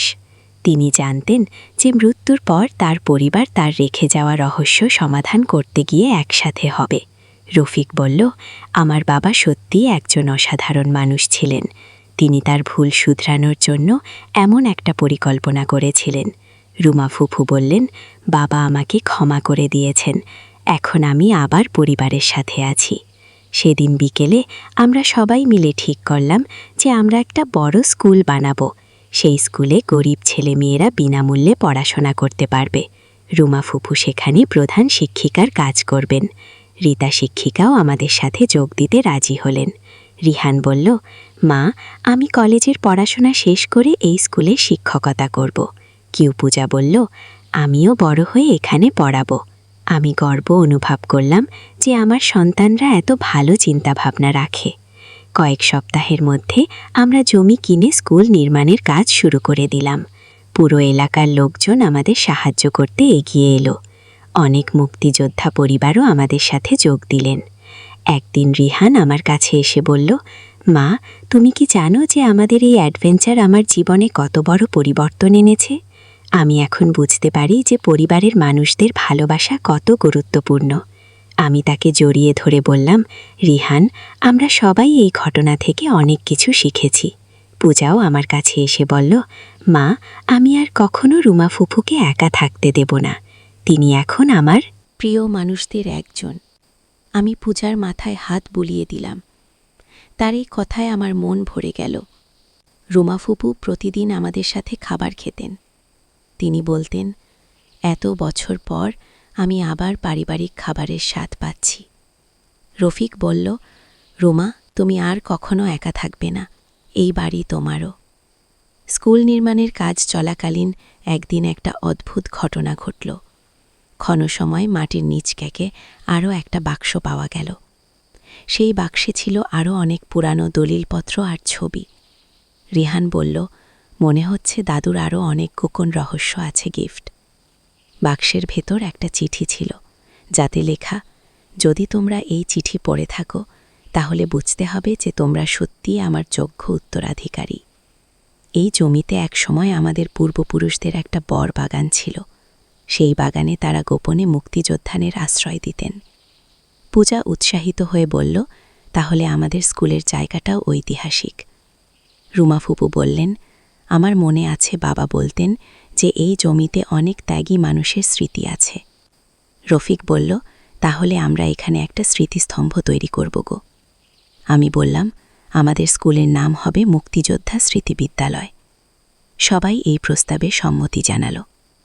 রীতা শিক্ষিকা বললেন, এই নামটা সত্যিই চমৎকারও। স্কুল তৈরি হওয়ার পর প্রথম দিন ভর্তি হল 50টি ছেলেমেয়ে। তাদের মধ্যে অনেকেই ছিল মুক্তিযোদ্ধাদের সন্তান বা নাতি নাতনি। রুমা ফুপু খুশিতে কেঁদে ফেললেন। তিনি বললেন, আজ আমার জীবনের সবচেয়ে খুশির দিন খুব। রেহান স্কুলে এসে ছোট ছেলে মেয়েদের পড়াত। পূজা তার বন্ধুদের নিয়ে এসে বড়দের সাহায্য করত। আমি রান্নাবান্নার কাজে সাহায্য করতাম। রফিক প্রশাসনিক কাজগুলো দেখাশোনা করত। একদিন একটা বৃদ্ধ লোক আমাদের স্কুলে এলেন। তিনি বললেন, আমি একজন পুরানো মুক্তিযোদ্ধা। আমি শুনেছি যে এখানে মুক্তিযোদ্ধাদের সম্মানে একটা স্কুল তৈরি হয়েছে। রুমা ফুপু তাকে সম্মানের সাথে অভ্যর্থনা জানালেন। তিনি বললেন, কাকা, এই স্কুলে আপনাদের মতো মুক্তিযোদ্ধারাই আমাদের প্রেরণা। সেই বৃদ্ধ লোক বললেন, তোমরা যে কাজটা করেছ সেটা সত্যিই প্রশংসনীয়। আমরা যে স্বপ্ন দেখেছিলাম সেই স্বপ্ন তোমরা বাস্তবায়ন করছ। তার কথায় আমাদের সবার চোখে জল এসে গেল। পূজা বলল, না না, আপনি আমাদের যুদ্ধের গল্প বলুন। সেই বৃদ্ধ লোক স্কুলের ছেলে মেয়েদের সাথে বসে তার যুদ্ধের অভিজ্ঞতা বললেন। সবাই মন দিয়ে শুনুন। বলল, না না, আপনি নিয়মিত আমাদের স্কুলে আসবেন এবং ছেলে মেয়েদের দেশপ্রেমের গল্প বলবেন। বৃদ্ধ লোক সম্মতি জানালেন। তিনি বললেন, আমি খুশি হব যদি আমার অভিজ্ঞতা তোমাদের কাজে লাগে। এভাবে আমাদের স্কুল ধীরে ধীরে এলাকার একটা গুরুত্বপূর্ণ প্রতিষ্ঠান হয়ে উঠল। অনেক মানুষ আমাদের সাহায্য করতে এগিয়ে এলো। কিছু ব্যবসায়ী আর্থিক সাহায্য করলেন। কিছু শিক্ষিত মানুষ বিনামূল্যে পড়ানোর জন্য এগিয়ে এলেন। একদিন রিহান আমাকে বলল, মা, তুমি জানো, আমার একটা স্বপ্ন আছে। আমি চাই যে আমাদের এই ছোট স্কুল একদিন একটা বিশ্ববিদ্যালয় হয়ে উঠুক। আমি তাকে উৎসাহ দিয়ে বললাম, রিহান, তোমার স্বপ্ন অবশ্যই পূরণ হবে, কিন্তু তার জন্য অনেক পরিশ্রম করতে হবে। পূজাও বলল, ভাইয়া, আমি তোমার সাথে আছি। আমরা একসাথে এই স্বপ্ন পূরণ করব। রুমা ফুপু বললেন, তোমাদের দেখে আমার মনে হয় যে তোমরা সত্যিই অসাধ্য সাধন করতে পারবে। রফিক বলল, আমাদের পরিবারের এই ঐক্য আর উদ্দেশ্য দেখে আমার বাবার আত্মা শান্তি পাবে। তিনি চেয়েছিলেন যে আমরা সবাই মিলে সমাজের কল্যাণ করি গো। আমি বললাম, হ্যাঁ, আমরা দাদুর স্বপ্ন পূরণ করেছি। বছরখানেকের মধ্যে আমাদের স্কুলে 2 শতাধিক ছেলেমেয়ে ভর্তি হলো। আমাদের আরও শিক্ষক নিয়োগ দিতে হলো। স্কুলে একটা লাইব্রেরি, কম্পিউটার ল্যাব আর বিজ্ঞান গবেষণাগার তৈরি করলাম। রেহান কলেজের পড়াশোনা শেষ করে পুরোপুরি স্কুলের কাজে মন দিল। সে বলল, মা, আমি আর উচ্চশিক্ষার জন্য বাইরে যেতে চাই না। আমি এখানেই থেকে আমাদের স্কুলকে বড় করতে চাই। আমি তার সিদ্ধান্তে গর্বিত হলাম। পূজাও স্কুলের কাজে খুব উৎসাহী হয়ে উঠবে। সে বলল, মা, আমি বড় হয়ে শিক্ষিকা হব এবং এই স্কুলেই কাজ করব। রুমা ফুপু তাকে বললেন, পূজা, তুমি একটা চমৎকার শিক্ষিকা হবে। আমাদের স্কুলের খবর ধীরে ধীরে সারা দেশে ছড়িয়ে গেল। অনেক জায়গা থেকে মানুষ আমাদের দেখতে আসত। অনেকে আমাদের অনুসরণ করে তাদের এলাকায়ও এরকম স্কুল তৈরি করতে চাইত। একদিন একটা টেলিভিশনের সাংবাদিক আমাদের ইন্টারভিউ নিতে এলো। সে জিজ্ঞেস করল, আপনারা এই স্কুল তৈরি করার অনুপ্রেরণা পেলেন কোথা থেকে? রুমা ফুপু উত্তর দিলেন, আমাদের পরিবারের ইতিহাস আর আমাদের পূর্বপুরুষদের আদর্শ থেকে। রিহান বলল, আমাদের দাদু আমাদের শিখিয়েছেন যে প্রকৃত সম্পদ হচ্ছে জ্ঞান আর সেবা। পূজা বলল, আমরা শুধু নিজেদের জন্য নয়, সবার জন্য কাজ করতে চাই। সেই ইন্টারভিউ প্রচারের পর আমাদের স্কুলে আরও বেশি সাহায্য আসতে লাগল। দেশের বিভিন্ন প্রান্ত থেকে মানুষ অর্থ পাঠাতে লাগল। অনেক বিদেশি বন্ধুরাও আমাদের সাহায্য করতে এগিয়ে এলো। রফিক বলল, আমরা এই সাহায্যগুলো ভালোভাবে কাজে লাগাবো। আমরা আরও বেশি ছেলে মেয়েকে শিক্ষার সুযোগ দেব। আমি বললাম, আমাদের স্কুল এখন শুধু একটা স্কুল নয়, এটা একটা আন্দোলন হয়ে উঠেছে। রুমা ফুপু বললেন, আমার মনে হয় আমাদের পরবর্তী লক্ষ্য হওয়া উচিত একটা মহিলা কলেজ তৈরি করা, যাতে মেয়েরাও উচ্চশিক্ষার সুযোগ পায়। এই প্রস্তাবে আমরা সবাই সম্মতি জানালাম। রিহান বলল, রুমা ফুপু, আপনার এই ধারণা অসাধারণ। আমরা অবশ্যই একটা মহিলা কলেজ তৈরি করব। খুব পূজা খুশিতে লাফিয়ে উঠল, তাহলে আমিও সেই কলেজে পড়তে পারব।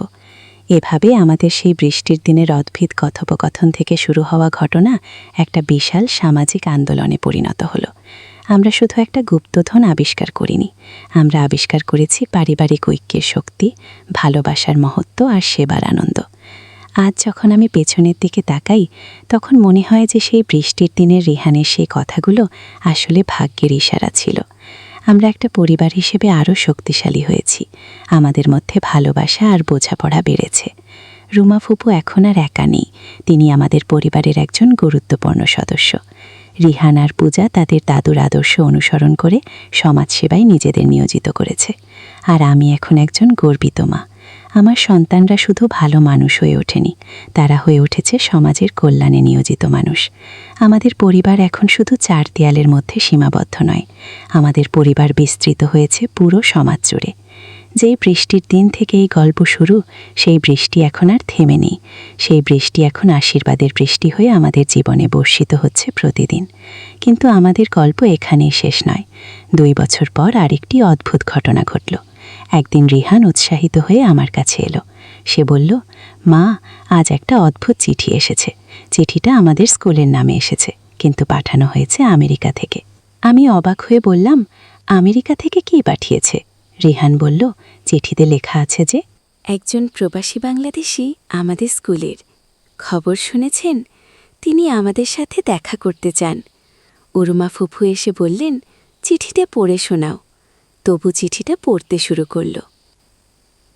প্রিয় মুক্তিযোদ্ধা স্মৃতি বিদ্যালয়ের সবাই, আমার নাম ডক্টর করিম হাসান।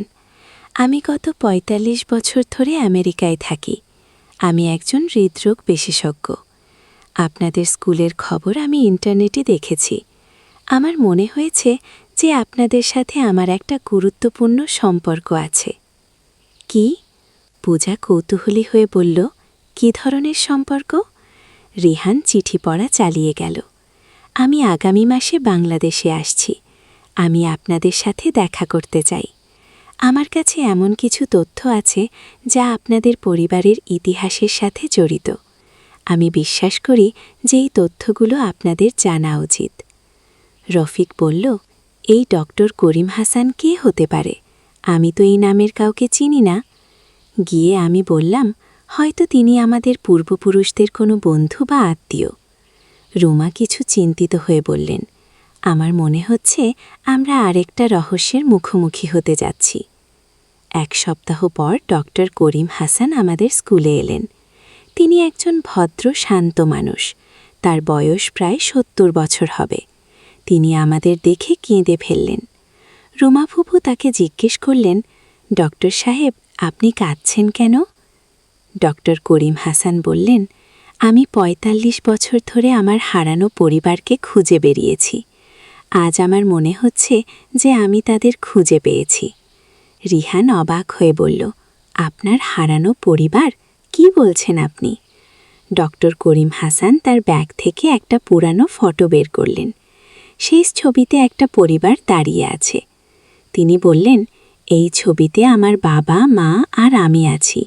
আমার বাবার নাম ছিল আব্দুল করিম। তিনি একজন মুক্তিযোদ্ধা ছিলেন। পূজা ফটোটা দেখে বলল, এই লোকটাকে তো আমি আগে কোথায় যেন দেখেছি। রুমা ফুফু ফটোটা ভালো করে দেখলেন। হঠাৎ তার চোখ বড় হয়ে গেল। তিনি বললেন, আমার মনে হচ্ছে এই ছবির লোকটি আমাদের দাদুর বন্ধু ছিল। রফিক বলল, সত্যি? তাহলে ডক্টর সাহেব আমাদের পরিবারের সাথে সংযুক্ত? ডক্টর করিম হাসান বললেন, হ্যাঁ, আমার বাবা আপনাদের দাদুর সাথে যুদ্ধে অংশগ্রহণ করেছিলেন। যুদ্ধের পর আমার বাবা নিখোঁজ হয়ে যান। আমি তখন মাত্র 15 বছরের। আমার মা আমাকে নিয়ে আত্মীয়ের বাড়িতে থাকতে শুরু করেন। পরে আমি পড়াশোনা করে আমেরিকায় চলে যাইনি। আমি বললাম, তাহলে আপনি এতদিন আপনার বাবার খোঁজ করছিলেন? ডক্টর করিম হাসান বললেন, হ্যাঁ, কিন্তু কোনো সন্ধান পাইনি। আমি ভেবেছিলাম তিনি যুদ্ধে শহীদ হয়েছেন। কিন্তু গত মাসে আমি আপনাদের স্কুলের খবর দেখে বুঝতে পারি যে আমার বাবার বন্ধুদের পরিবার এখনও আছে। কি? রিহান বলল, ডক্টর সাহেব, আপনি কি আমাদের দাদুর গুপ্তঘরের কথা জানেন? ডক্টর করিম হাসান অবাক হয়ে বললেন, গুপ্তঘর?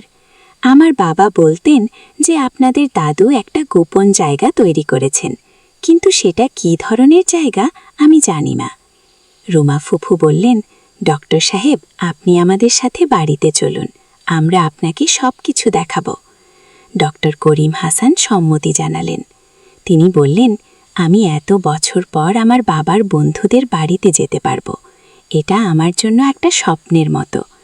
বাড়িতে এসে আমরা ডক্টর করিম হাসানকে গুপ্তঘর দেখালাম। তিনি সেখানে ঢুকে অনেকক্ষণ চুপ করে দাঁড়িয়ে রইলেন। তারপর তিনি বললেন, এই জায়গায় আমার বাবা এসেছিলেন। আমার মনে পড়ছে তিনি বলেছিলেন যে তার বন্ধু একটা নিরাপদ জায়গা তৈরি করেছে গো। পূজা বলল, ডক্টর সাহেব, আপনার বাবার কি হয়েছিল সেটা কি আপনি জানেন? ডক্টর করিম হাসান মাথা নাড়লেন না। পূজা, আমি জানি না, তবে আমার কাছে একটা গুরুত্বপূর্ণ কাগজ আছে যা হয়তো আপনাদের কাজে লাগবে। তিনি তার ব্যাগ থেকে একটা পুরানো খাতা বের করলেন। তিনি বললেন, এই খাতায় আমার বাবা যুদ্ধের সময়ের অনেক ঘটনা লিখে রেখেছিলেন। এই খাতায় আপনাদের দাদুর অনেক কীর্তি কাহিনী আছে। শরিহান উৎসাহিত হয়ে বলল, দেখি কি লেখা আছে কি। ডক্টর করিম হাসান খাতা খুলে পড়তে শুরু করলেন। 17ই ডিসেম্বর 1971। আজ আমার বন্ধু হাফিজুর রহমান একটা গুরুত্বপূর্ণ কাজ করেছে। সে তার বাড়িতে একটা গোপন ভল্ট তৈরি করেছে, যেখানে আমাদের গুরুত্বপূর্ণ দলিলপত্র আর অস্ত্র লুকিয়ে রাখা হবে। রফিক বলল, হাফিজুর রহমান, সেটা তো আমার দাদুর নাম। ডক্টর করিম হাসান বললেন, হ্যাঁ, আপনার দাদু আমার বাবার সবচেয়ে ভালো বন্ধু ছিলেন। তিনি পড়া চালিয়ে গেলেন। হাফিজুর রহমান বলেছে যে যদি আমাদের কিছু হয় তাহলে আমাদের পরিবারের লোকেরা যেন এই গোপন জায়গা খুঁজে বের করে। আমি বললাম, তাহলে আমাদের দাদু জানতেন যে যুদ্ধে তার বন্ধুদের কিছু হতে পারে? কিরমা ফুফু বললেন, দাদু সত্যিই দূরদর্শী ছিলেন। তিনি ভবিষ্যতের কথা ভেবে সব ব্যবস্থা করে রেখেছিলেন। ডক্টর করিম হাসান আরও বললেন, আমি হাফিজুর রহমানকে প্রতিশ্রুতি দিয়েছি যে যদি আমি বেঁচে থাকি তাহলে আমি তার পরিবারের দেখাশোনা করব, কিন্তু যদি আমি মারা যাই তাহলে সে আমার পরিবারের দেখাশোনা করবে। কি এই কথা শুনে আমাদের সবার চোখে জল এসে গেল। পূজা বলল, তাহলে আপনার বাবা যুদ্ধে শহীদ হয়েছিলেন? ডক্টর করিম হাসান বললেন, আমি তাই মনে করতাম, কিন্তু এই খাতার শেষ পাতায় আরেকটি রহস্য আছে। তিনি খাতার শেষ পাতা খুললেন। সেখানে লেখা ছিল, যদি আমি নিখোঁজ হয়ে যাই তাহলে আমার ছেলে করিমকে বলে দিও যে আমি চট্টগ্রামের একটা গ্রামে লুকিয়ে আছি। রিহান অবাক হয়ে বলল, তাহলে আপনার বাবা হয়তো এখনও জীবিত। ডক্টর করিম হাসান কেঁদে ফেললেন। তিনি বললেন, আমি এত বছর ভেবেছি তিনি মারা গেছেন, কিন্তু হয়তো তিনি আমাকে খুঁজছেন গো। আমি বললাম, ডক্টর সাহেব, আমরা আপনাকে আপনার বাবাকে খুঁজে পেতে সাহায্য করব। গুরুমা ফুফু বললেন, হ্যাঁ, আমাদের দাদুর বন্ধুকে আমরা অবশ্যই খুঁজে বের করব। রফিক বলল, আমাদের পরিবারের একটা দায়বদ্ধতা আছে কি? পরের দিন আমরা সবাই মিলে চট্টগ্রামে যাওয়ার পরিকল্পনা করলাম। ডক্টর করিম হাসান বললেন, আমার কাছে সেই গ্রামের নাম আছে। গ্রামটির নাম কক্সবাজার জেলার একটা ছোট গ্রাম। রিহান বলল, আমরা সবাই একসাথে যাব, হয়তো আমরা আপনার বাবাকে খুঁজে পেতে পারব। আমরা একটা মাইক্রোবাস ভাড়া করে চট্টগ্রামের দিকে রওনা দিলাম। পথে ডক্টর করিম হাসান আমাদের তার আমেরিকার জীবনের গল্প বললেন। তিনি বললেন, আমি আমেরিকায় বিয়ে করেছি, আমার 2 সন্তান আছে, কিন্তু সবসময় আমার মনে একটা শূন্যতা ছিল। আমি জানতাম যে আমার সেই মাটিতে ভুল। পূজা বলল, ডক্টর সাহেব, আপনার সন্তানরা কি বাংলাদেশে আসতে চায়? ডক্টর করিম হাসান বললেন, তারা আমেরিকাতেই জন্মেছে, তাদের কাছে বাংলাদেশ একটা গল্পের মতো, কিন্তু আমি চাই যে তারা তাদের শিখ চিনুক। 4 ঘন্টা যাত্রার পর আমরা সেই গ্রামে পৌঁছালাম। গ্রামটা বেশ ছোট, প্রায় 50টা বাড়ি। আমরা গ্রামের মানুষদের জিজ্ঞেস করতে শুরু করলাম। একজন বৃদ্ধ লোক বললেন, আব্দুল করিম? হ্যাঁ, এই নামের একজন লোক এই গ্রামে থাকেন। তিনি গ্রামের শেষ প্রান্তে একা থাকেন। রিহান উৎসাহিত হয়ে বলল, চলুন তাড়াতাড়ি সেখানে যাই। ডক্টর করিম হাসানের হাত কাঁপছিল। তিনি বললেন, আমি প্রায় 50 বছর পর আমার বাবার সাথে দেখা করতে যাচ্ছি। খোরমা ফুফু তার হাত ধরে সান্ত্বনা দিলেন। আমরা গ্রামের শেষ প্রান্তে একটা ছোট টিনের বাড়ির সামনে পৌঁছালাম। বাড়ির সামনে একজন বৃদ্ধ লোক চেয়ারে বসে আছেন। ডক্টর করিম হাসান তাকে দেখেই কেঁদে ফেললেন। তিনি দৌড়ে গিয়ে সেই বৃদ্ধ লোকের কাছে গিয়ে বললেন, বাবা, আমি করিম। আপনার ছেলে করিমকে? বৃদ্ধ লোকটি প্রথমে অবাক হলেন, তারপর তিনিও কেঁদে ফেললেন। তিনি ডক্টর করিম হাসানকে জড়িয়ে ধরলেন।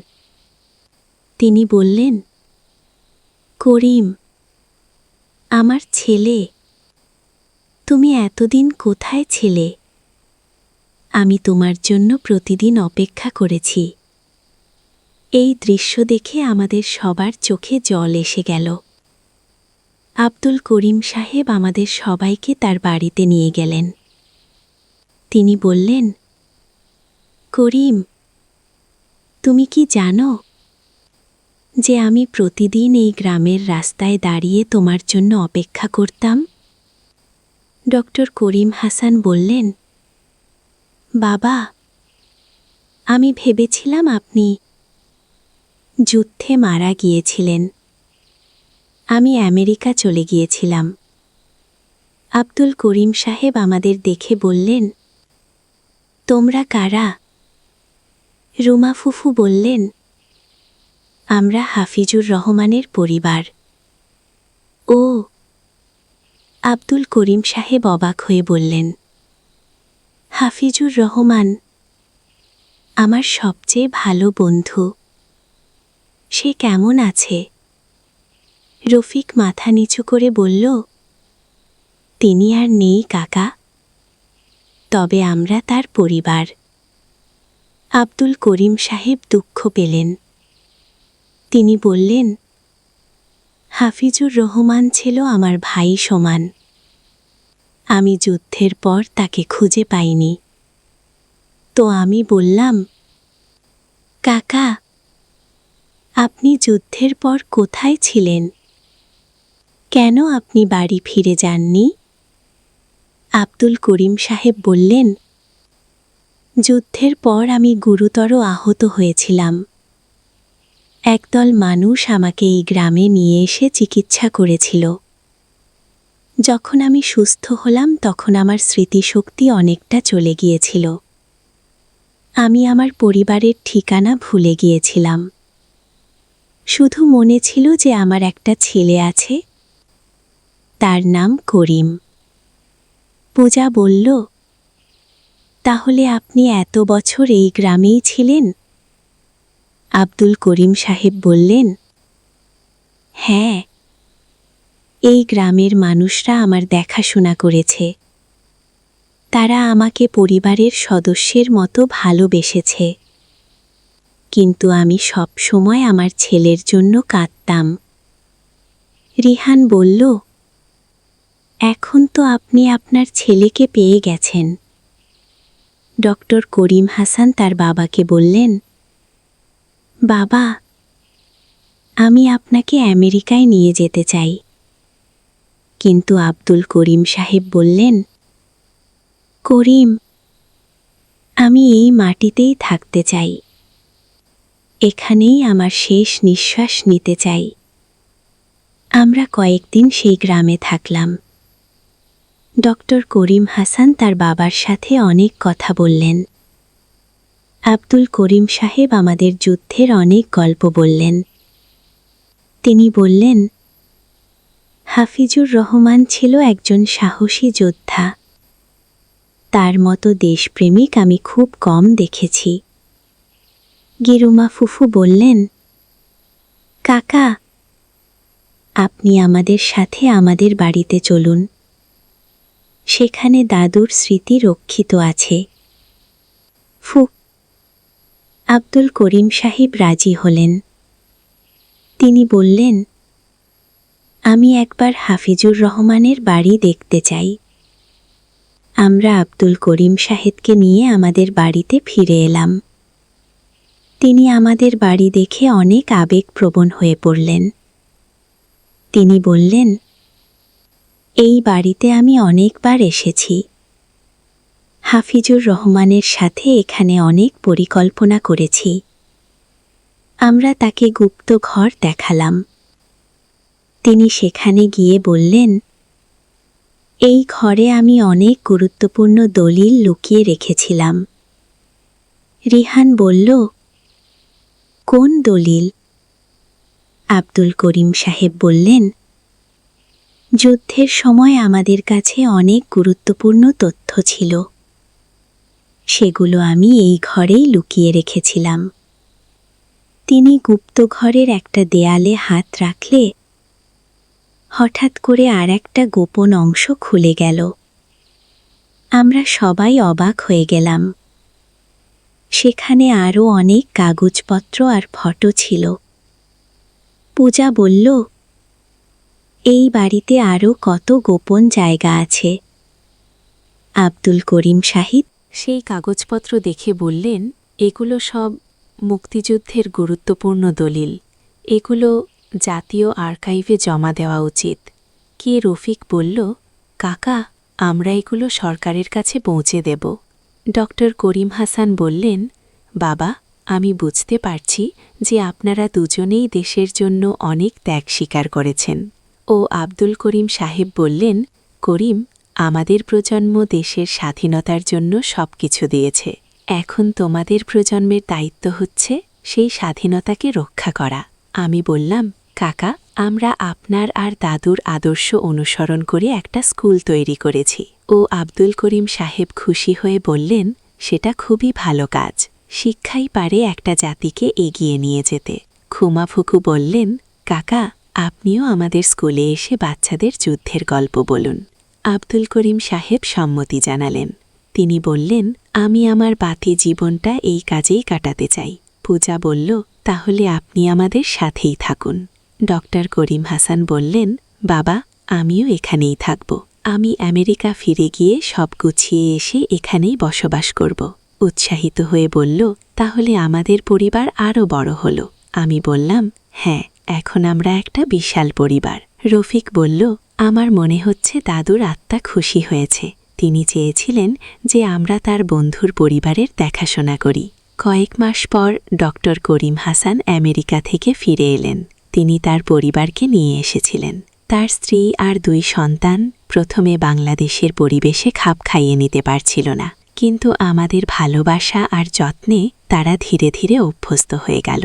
ডক্টর করিম হাসানের ছেলে রায়ান বলল, আন্টি, আমি এখানকার জীবনযাত্রা খুব পছন্দ করেছি। আমেরিকায় আমরা শুধু কাজ নিয়ে ব্যস্ত থাকতাম। এখানে পারিবারিক বন্ধন অনেক শক্তিশালী। তার মেয়ে সারাও বলল, আমি এই দেশের সংস্কৃতি আর ঐতিহ্য পছন্দ করেছি। আমাদের স্কুলে এখন 300 ছাত্রছাত্রী পড়াশোনা করে। ডক্টর করিম হাসান সেখানে একটা মেডিকেল ক্লিনিক খুলেছেন। আব্দুল করিম সাহেব প্রতিদিন স্কুলে এসে বাচ্চাদের দেশপ্রেমের গল্প বলেন। রায়ান আর সারা ইংরেজি পড়ায়। রিহান এখন স্কুলের প্রধান শিক্ষক। সে বলল, মা, আমার মনে হয় আমাদের আরেকটা বট প্রকল্প হাতে নেওয়া উচিত। আমি জিজ্ঞেস করলাম, কি ধরনের প্রকল্প? রিহান বলল, একটা কৃষি বিশ্ববিদ্যালয়, যেখানে আমাদের দেশের কৃষকদের ছেলেমেয়েরা আধুনিক কৃষি বিজ্ঞান শিখতে পারবে। পূজা এখন 14 বছরের। সে বলল, ভাইয়ার ধারণা দারুণ। আমাদের দেশের কৃষি উন্নতি করতে হলে শিক্ষিত কৃষকের প্রয়োজনকে। খুমা ফুপু বললেন, তোমাদের এই চিন্তাভাবনা দেখে আমি গর্বিত। তোমরা সত্যিই দেশের কল্যাণে কাজ করছ। আব্দুল করিম সাহেব বললেন, আমার আর হাফিজুর রহমানের স্বপ্ন ছিল যে আমাদের দেশ একদিন শিক্ষা আর কৃষিতে স্বয়ংসম্পূর্ণ হবে। তোমরা সেই স্বপ্ন বাস্তবায়ন করছ। ডক্টর করিম হাসান বললেন, আমি আমার আমেরিকার সব সঞ্চয় এই প্রকল্পে বিনিয়োগ করব। আমরা সবাই মিলে আলোচনা করে ঠিক করলাম যে আমরা একটা কৃষি বিশ্ববিদ্যালয় প্রতিষ্ঠা করব। রফিক বলল, আমাদের কাছে যে জমি আছে সেখানেই আমরা এটা তৈরি করতে পারি। আমি বললাম, এর নাম হবে মুক্তিযোদ্ধা কৃষি বিশ্ববিদ্যালয়। কাজ শুরু করার কয়েক সপ্তাহ পর আরেকটি আশ্চর্যজনক ঘটনা ঘটে। একদিন আমাদের স্কুলে একটি বিদেশি প্রতিনিধি দল এলো। তারা জাপান থেকে এসেছিল। তাদের নেতা বললেন, আমরা আপনাদের স্কুলের কথা শুনেছি। আমাদের সরকার আপনাদের সাহায্য করতে চায়। রিহান অবাক হয়ে বলল, কেন আপনারা আমাদের সাহায্য করতে চান? জাপানি প্রতিনিধি বললেন, আমরা জানি যে বাংলাদেশের মুক্তিযুদ্ধ ছিল একটি মহৎ সংগ্রাম। আমরা সেই সংগ্রামের সন্তানদের সাহায্য করতে চাইনি। পূজা বলল, আপনারা কি ধরনের সাহায্য করতে চান? জাপানি প্রতিনিধি বললেন, আমরা আপনাদের কৃষি বিশ্ববিদ্যালয়ের জন্য আধুনিক যন্ত্রপাতি আর প্রযুক্তি সাহায্য করব। আমাদের দেশের অভিজ্ঞ কৃষিবিজ্ঞানীরা এসে আপনাদের পড়াবেন গো। আব্দুল করিম সাহেব কেঁদে ফেললেন। তিনি বললেন, আমি কখনো ভাবিনি যে আমাদের মুক্তিযুদ্ধের স্বীকৃতি বিদেশেও পৌঁছেছে। ডক্টর করিম হাসান বললেন, বাবা, আপনাদের ত্যাগ বিধা যায়নি। আজ পুরো বিশ্ব বাংলাদেশের মুক্তিযোদ্ধাদের সম্মান করে কে? রুমা ফুপু বললেন, আমি জীবনে এত খুশি আর কখনো হয়নি। আমাদের পরিবারের ছোট একটা উদ্যোগ আজ আন্তর্জাতিক স্বীকৃতি পেয়েছে। আমি বললাম, এই সব কিছুর পেছনে আছে আমাদের পারিবারিক ঐক্য আর দাদুর আশীর্বাদ গো। জাপানের সাহায্যে আমাদের কৃষি বিশ্ববিদ্যালয়ের কাজ দ্রুত এগিয়ে চলো। 6 মাসের মধ্যে একটা আধুনিক ক্যাম্পাস তৈরি হলো। সেখানে 500 শিক্ষার্থী ভর্তি হলো। রিহান বিশ্ববিদ্যালয়ের উপাচার্য নিযুক্ত হলো। রায়ান এবং সারা তাদের আমেরিকান ডিগ্রি নিয়ে আমাদের বিশ্ববিদ্যালয়ে পড়ানো শুরু করলো। রায়ান বলল, আমি এখন বুঝতে পারছি যে আমার প্রকৃত পরিচয় এই মাটিতেই। ইশারা বলল, আমি আমার পরবর্তী প্রজন্মকে এই দেশেই গড়ে তুলতে চাইনি। এখন উচ্চ মাধ্যমিক পাশ করেছে। সে আমাদের কৃষি বিশ্ববিদ্যালয়ে ভর্তি হয়েছে। সে বলল, আমি কৃষি বিজ্ঞানী হয়ে আমাদের দেশের কৃষকদের সাহায্য করব। অবিন্দ আব্দুল করিম সাহেব তাকে আশীর্বাদ করে বললেন, পূজা, তুমি আমাদের স্বপ্নের উত্তরাধিকারী গো। একদিন সকালে একটা দুঃখজনক খবর এলো। আব্দুল করিম সাহেব অসুস্থ হয়ে পড়েছেন। ডক্টর করিম হাসান তার বাবার চিকিৎসা করছেন, কিন্তু তার বয়স হয়েছে, শরীর আর সাহায্য করছে না। তিনি আমাদের সবাইকে ডেকে বললেন, আমার সময় শেষ হয়ে আসছে গো। আমরা সবাই কেঁদে ফেললাম। রিহান বলল, না না, আপনি এমন কথা বলবেন না, আপনাকে আরও অনেক দিন আমাদের সাথে থাকতে হবে গো। আব্দুল করিম সাহেব হাসলেন। তিনি বললেন, রিহান, আমি আমার কাজ শেষ করেছি। আমি আমার ছেলেকে খুঁজে পেয়েছি। আমার বন্ধু হাফিজুর রহমানের পরিবারের সাথে মিলিত হয়েছি। এখন আমি শান্তিতে যেতে পারি। তিনি ডক্টর করিম হাসানকে বললেন, করিম, তুমি এই দেশেই থাকবে। এই মাটি তোমার পূর্বপুরুষদের রক্তে সিক্ত। তুমি এই দেশের সেবা করবে কি? ডক্টর করিম হাসান কান্নায় ভেঙে পড়লেন। তিনি বললেন, বাবা, আমি প্রতিশ্রুতি দিচ্ছি যে আমি এই দেশেই থাকব গো। আব্দুল করিম সাহেব রুমা ফুপুকে বললেন, রুমা বেটি, তুমি এই পরিবারের নারী, তুমি সবাইকে দেখাশোনা করবে কি? রুমা ফুপু কেঁদে বললেন, কাকা, আমি আপনার আশীর্বাদ চাই। তিনি রুমা ফুপুর মাথায় হাত রেখে দোয়া করলেন। তিনি আমাকে বললেন, মিথিলা, তুমি একজন আদর্শ মা। তোমার সন্তানরা এই দেশের গর্ব হবে। পূজাকে বললেন, পূজা, তুমি আমাদের পরিবারের ভবিষ্যৎ। তুমি এই দেশকে এগিয়ে নিয়ে যাবে। রফিককে বললেন, রফিক, তুমি তোমার বাবার যোগ্য সন্তান। তুমি এই পরিবারের অভিভাবক। সবার শেষে তিনি রিহানকে বললেন, রিহান, তুমি আমাদের স্বপ্নের ধারক। তুমি এই শিক্ষা প্রতিষ্ঠানকে আরও বড় করবে। তুমি এই দেশের লক্ষ লক্ষ শিক্ষার্থীর জীবন পরিবর্তন করবে। সেই রাতেই আব্দুল করিম সাহেব শান্তিতে ঘুমিয়ে গেলেন। তিনি আর জাগলেন না। আমাদের সবার মন ভেঙে গেল, কিন্তু আমরা জানতাম যে তিনি তার জীবনের সবচেয়ে বড় ইচ্ছা পূরণ করে গিয়েছেন। তিনি তার ছেলে খুঁজে পেয়েছিলেন এবং তার বন্ধুর পরিবারের সাথে মিলিত হয়েছিলেন। আব্দুল করিম সাহেবের মৃত্যুর পর আমরা আরও দৃঢ়ভাবে তার স্বপ্ন পূরণে কাজ করতে লাগলাম। ডক্টর করিম হাসান একটা হাসপাতাল প্রতিষ্ঠা করলেন। রিহান শিক্ষা সম্প্রসারণে কাজ করতে লাগল। পূজা তার পড়াশোনা শেষ করে কৃষি গবেষণায় নিয়োজিত হল। 5 বছর পর আমাদের প্রতিষ্ঠানগুলো দেশব্যাপী পরিচিতি পেল। আমাদের স্কুল আর বিশ্ববিদ্যালয়ের স্নাতকরা দেশের বিভিন্ন ক্ষেত্রে গুরুত্বপূর্ণ অবদান রাখতে লাগল। সরকার আমাদের কাজের স্বীকৃতি দিয়ে জাতীয় পুরস্কার দিল। রিহান এখন 30 বছরের যুবক। সে বিয়ে করেছে একজন শিক্ষিতা মেয়েকে, যে আমাদের বিশ্ববিদ্যালয়েরই স্নাতক। পূজা এখন 22 বছরের। সেও একজন কৃষিবিজ্ঞানীকে বিয়ে করেছে। আমাদের পরিবার আরও বিস্তৃত হয়েছে। একদিন আমি একা বসে ভাবছিলাম, এই 10 বছরে আমাদের জীবনে কত পরিবর্তন হয়েছে। সেই বৃষ্টির দিনে রিহানের একটা মজার কথা থেকে শুরু হয়ে নদীর ধারে সেই গাঁ। প্রথম অধ্যায়। শুরুতে পদ্মা নদীর ধারে একটা ছোট্ট গ্রাম ছিল, নাম তার রূপসী গ্রাম। গ্রামের নাম শুনলেই মনে হতো কত সুন্দর হবে, আর সত্যিই গ্রামটা ছিল অপূর্ব সুন্দর। সবুজ ধান ক্ষেত, নারিকেল আর সুপারি গাছের সারি, আর নদীর শীতল হাওয়া, সব মিলিয়ে এক স্বর্গের মতো জায়গা। এই গ্রামেই থাকত একটা ছেলে, নাম তার আলম। বয়স তখন 17 কি 18 হবে। ফর্সা রং, লম্বা চুল আর চোখে একটা স্বপ্ন, বড় হয়ে সে লেখক হবে। প্রতিদিন সন্ধ্যায় নদীর ধারে বসে সে লিখত তার ডায়েরিতে, কখনো কবিতা, কখনো গল্প, কখনো শুধু মনের কথা। আলমের বাবা মুক্তার সাহেব ছিলেন গ্রামের স্কুলের প্রধান শিক্ষক। মা রহিমা বেগম ছিলেন একজন নরম মনের মহিলা, যিনি সব সময় সবার জন্য রান্না করতেন। তাদের ছোট্ট টিনের চালের বাড়িটা ছিল গ্রামের মাঝখানে। আলমের একটা ছোট বোন ছিল, সামিয়া। বয়স তার 10 বছর, চঞ্চল, দুষ্টু, কিন্তু খুব মিষ্টি। সে সব সময় ভাইয়ের পিছন পিছন ঘুরত। ভাইয়া, আমাকে নিয়ে চলো না, এই ছিল তার প্রিয় সংলাপ। দ্বিতীয় অধ্যায়, নতুন প্রতিবেশী। একদিন গ্রামে নতুন একটা পরিবার এলো। তারা ঢাকা থেকে এসেছিল। বাবা একজন সরকারি চাকরিজীবী, বদলি হয়ে এই উপজেলায় এসেছেন। তাদের সাথে ছিল একটা মেয়ে, নাম তার তানিয়া। তানিয়া ছিল আলমের সমবয়সী, লম্বা চুল, বর্বর চোখ, আর মুখে সব সময় একটা হাসি। সে ছিল খুবই পড়ু, বই পড়তে তার খুব ভালো লাগত। প্রথম দিন যখন সে গ্রামের স্কুলে ভর্তি হলো, তখন সবাই অবাক হয়ে তাকে দেখছিল।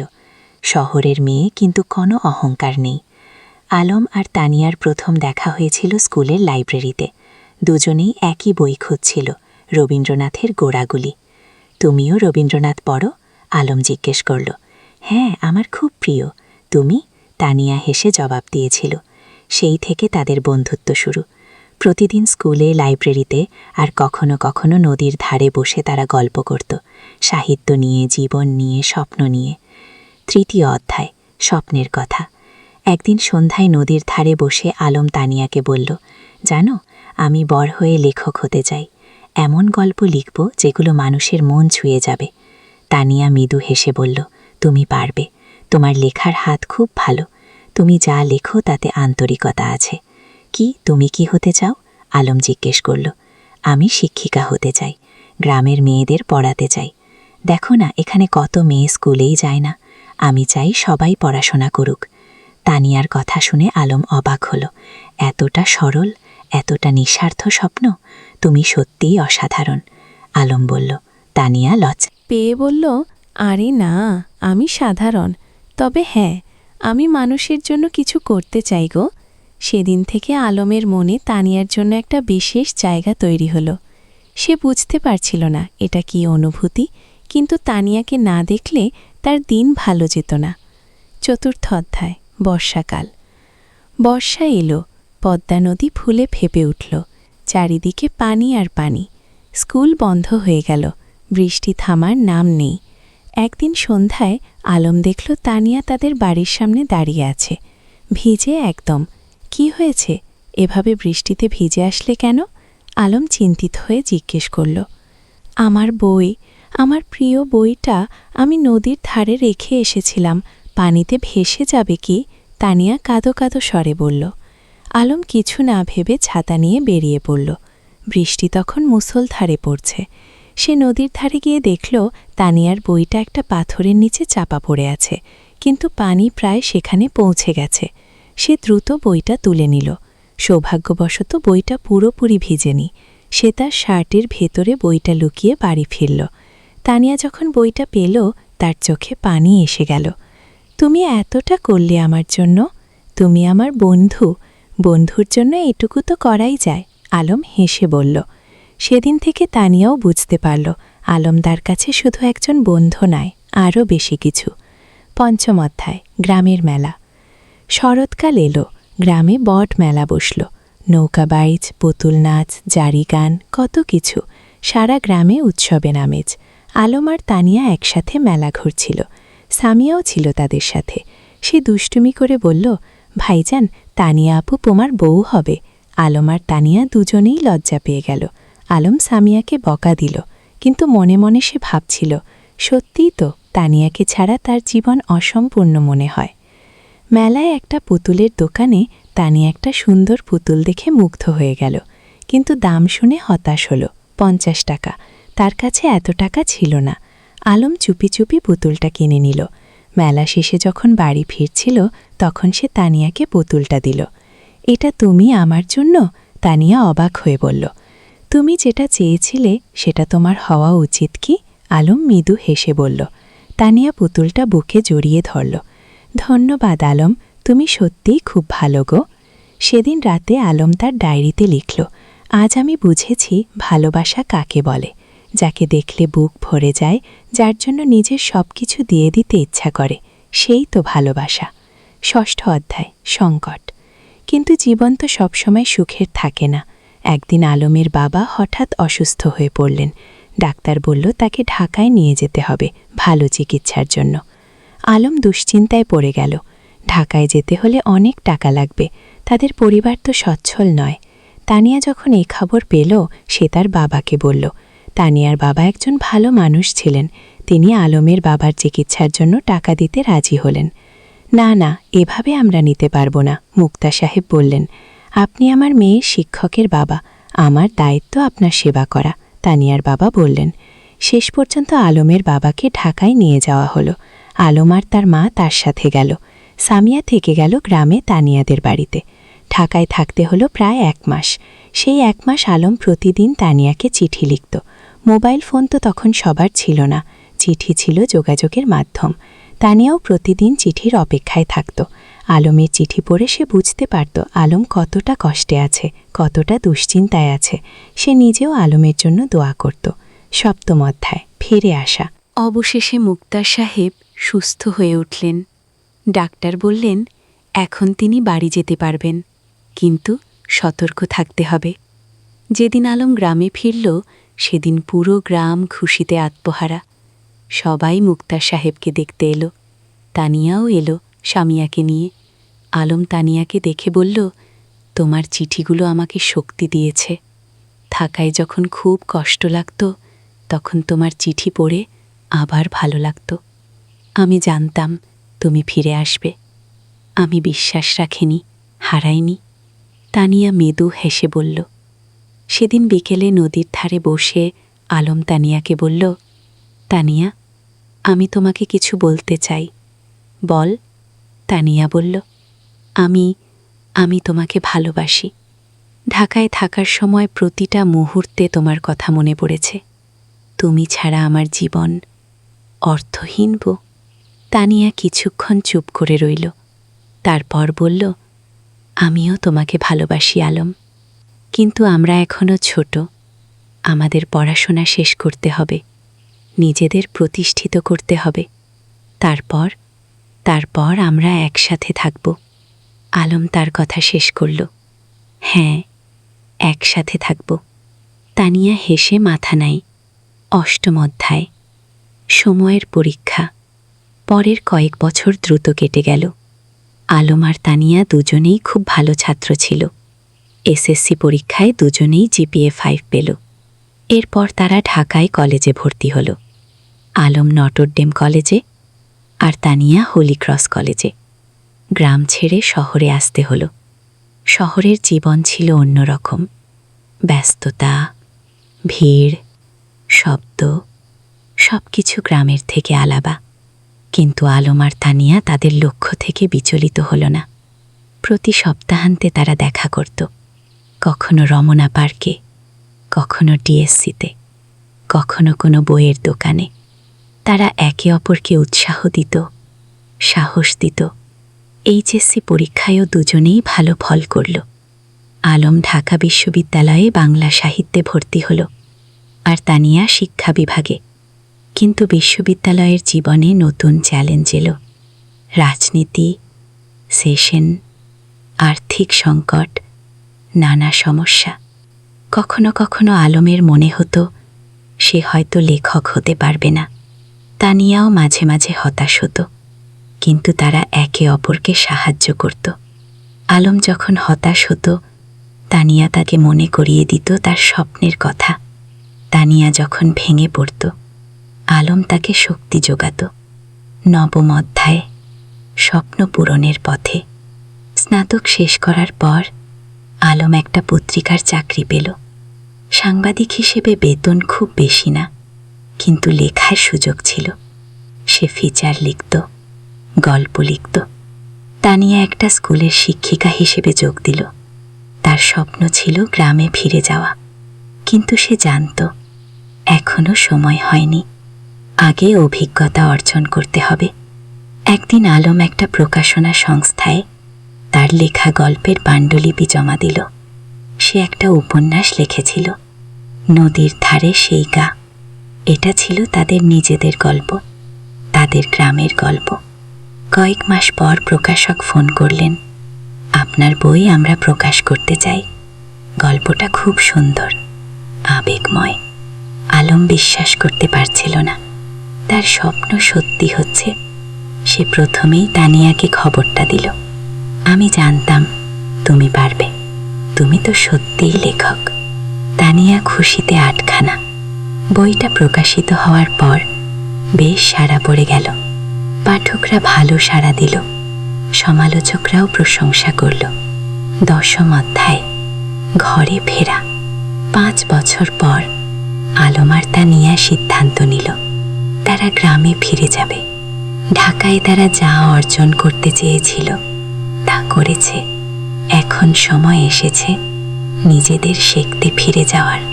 তারা বিয়ে করল, সাদামাটা অনুষ্ঠান, কিন্তু পূর্ণ আন্তরিকতায়। পুরো গ্রাম এসেছিল তাদের বিয়েতে। তোমরা আমাদের গর্ব, মুক্তার সাহেব। আবেগে বললেন, বিয়ের পর তারা গ্রামেই থেকে গেল। আলম লেখালেখি চালিয়ে গেল। সে গ্রামের গল্প লিখত, সাধারণ মানুষের গল্প। তার বই পর পর সফল হতে লাগল। তানিয়া গ্রামে একটা স্কুল খুলল, বিনামূল্যে গরিব মেয়েদের পড়াতে লাগল। সে তার স্বপ্ন পূরণ করছিল। 11 অধ্যায়, নতুন প্রজন্ম।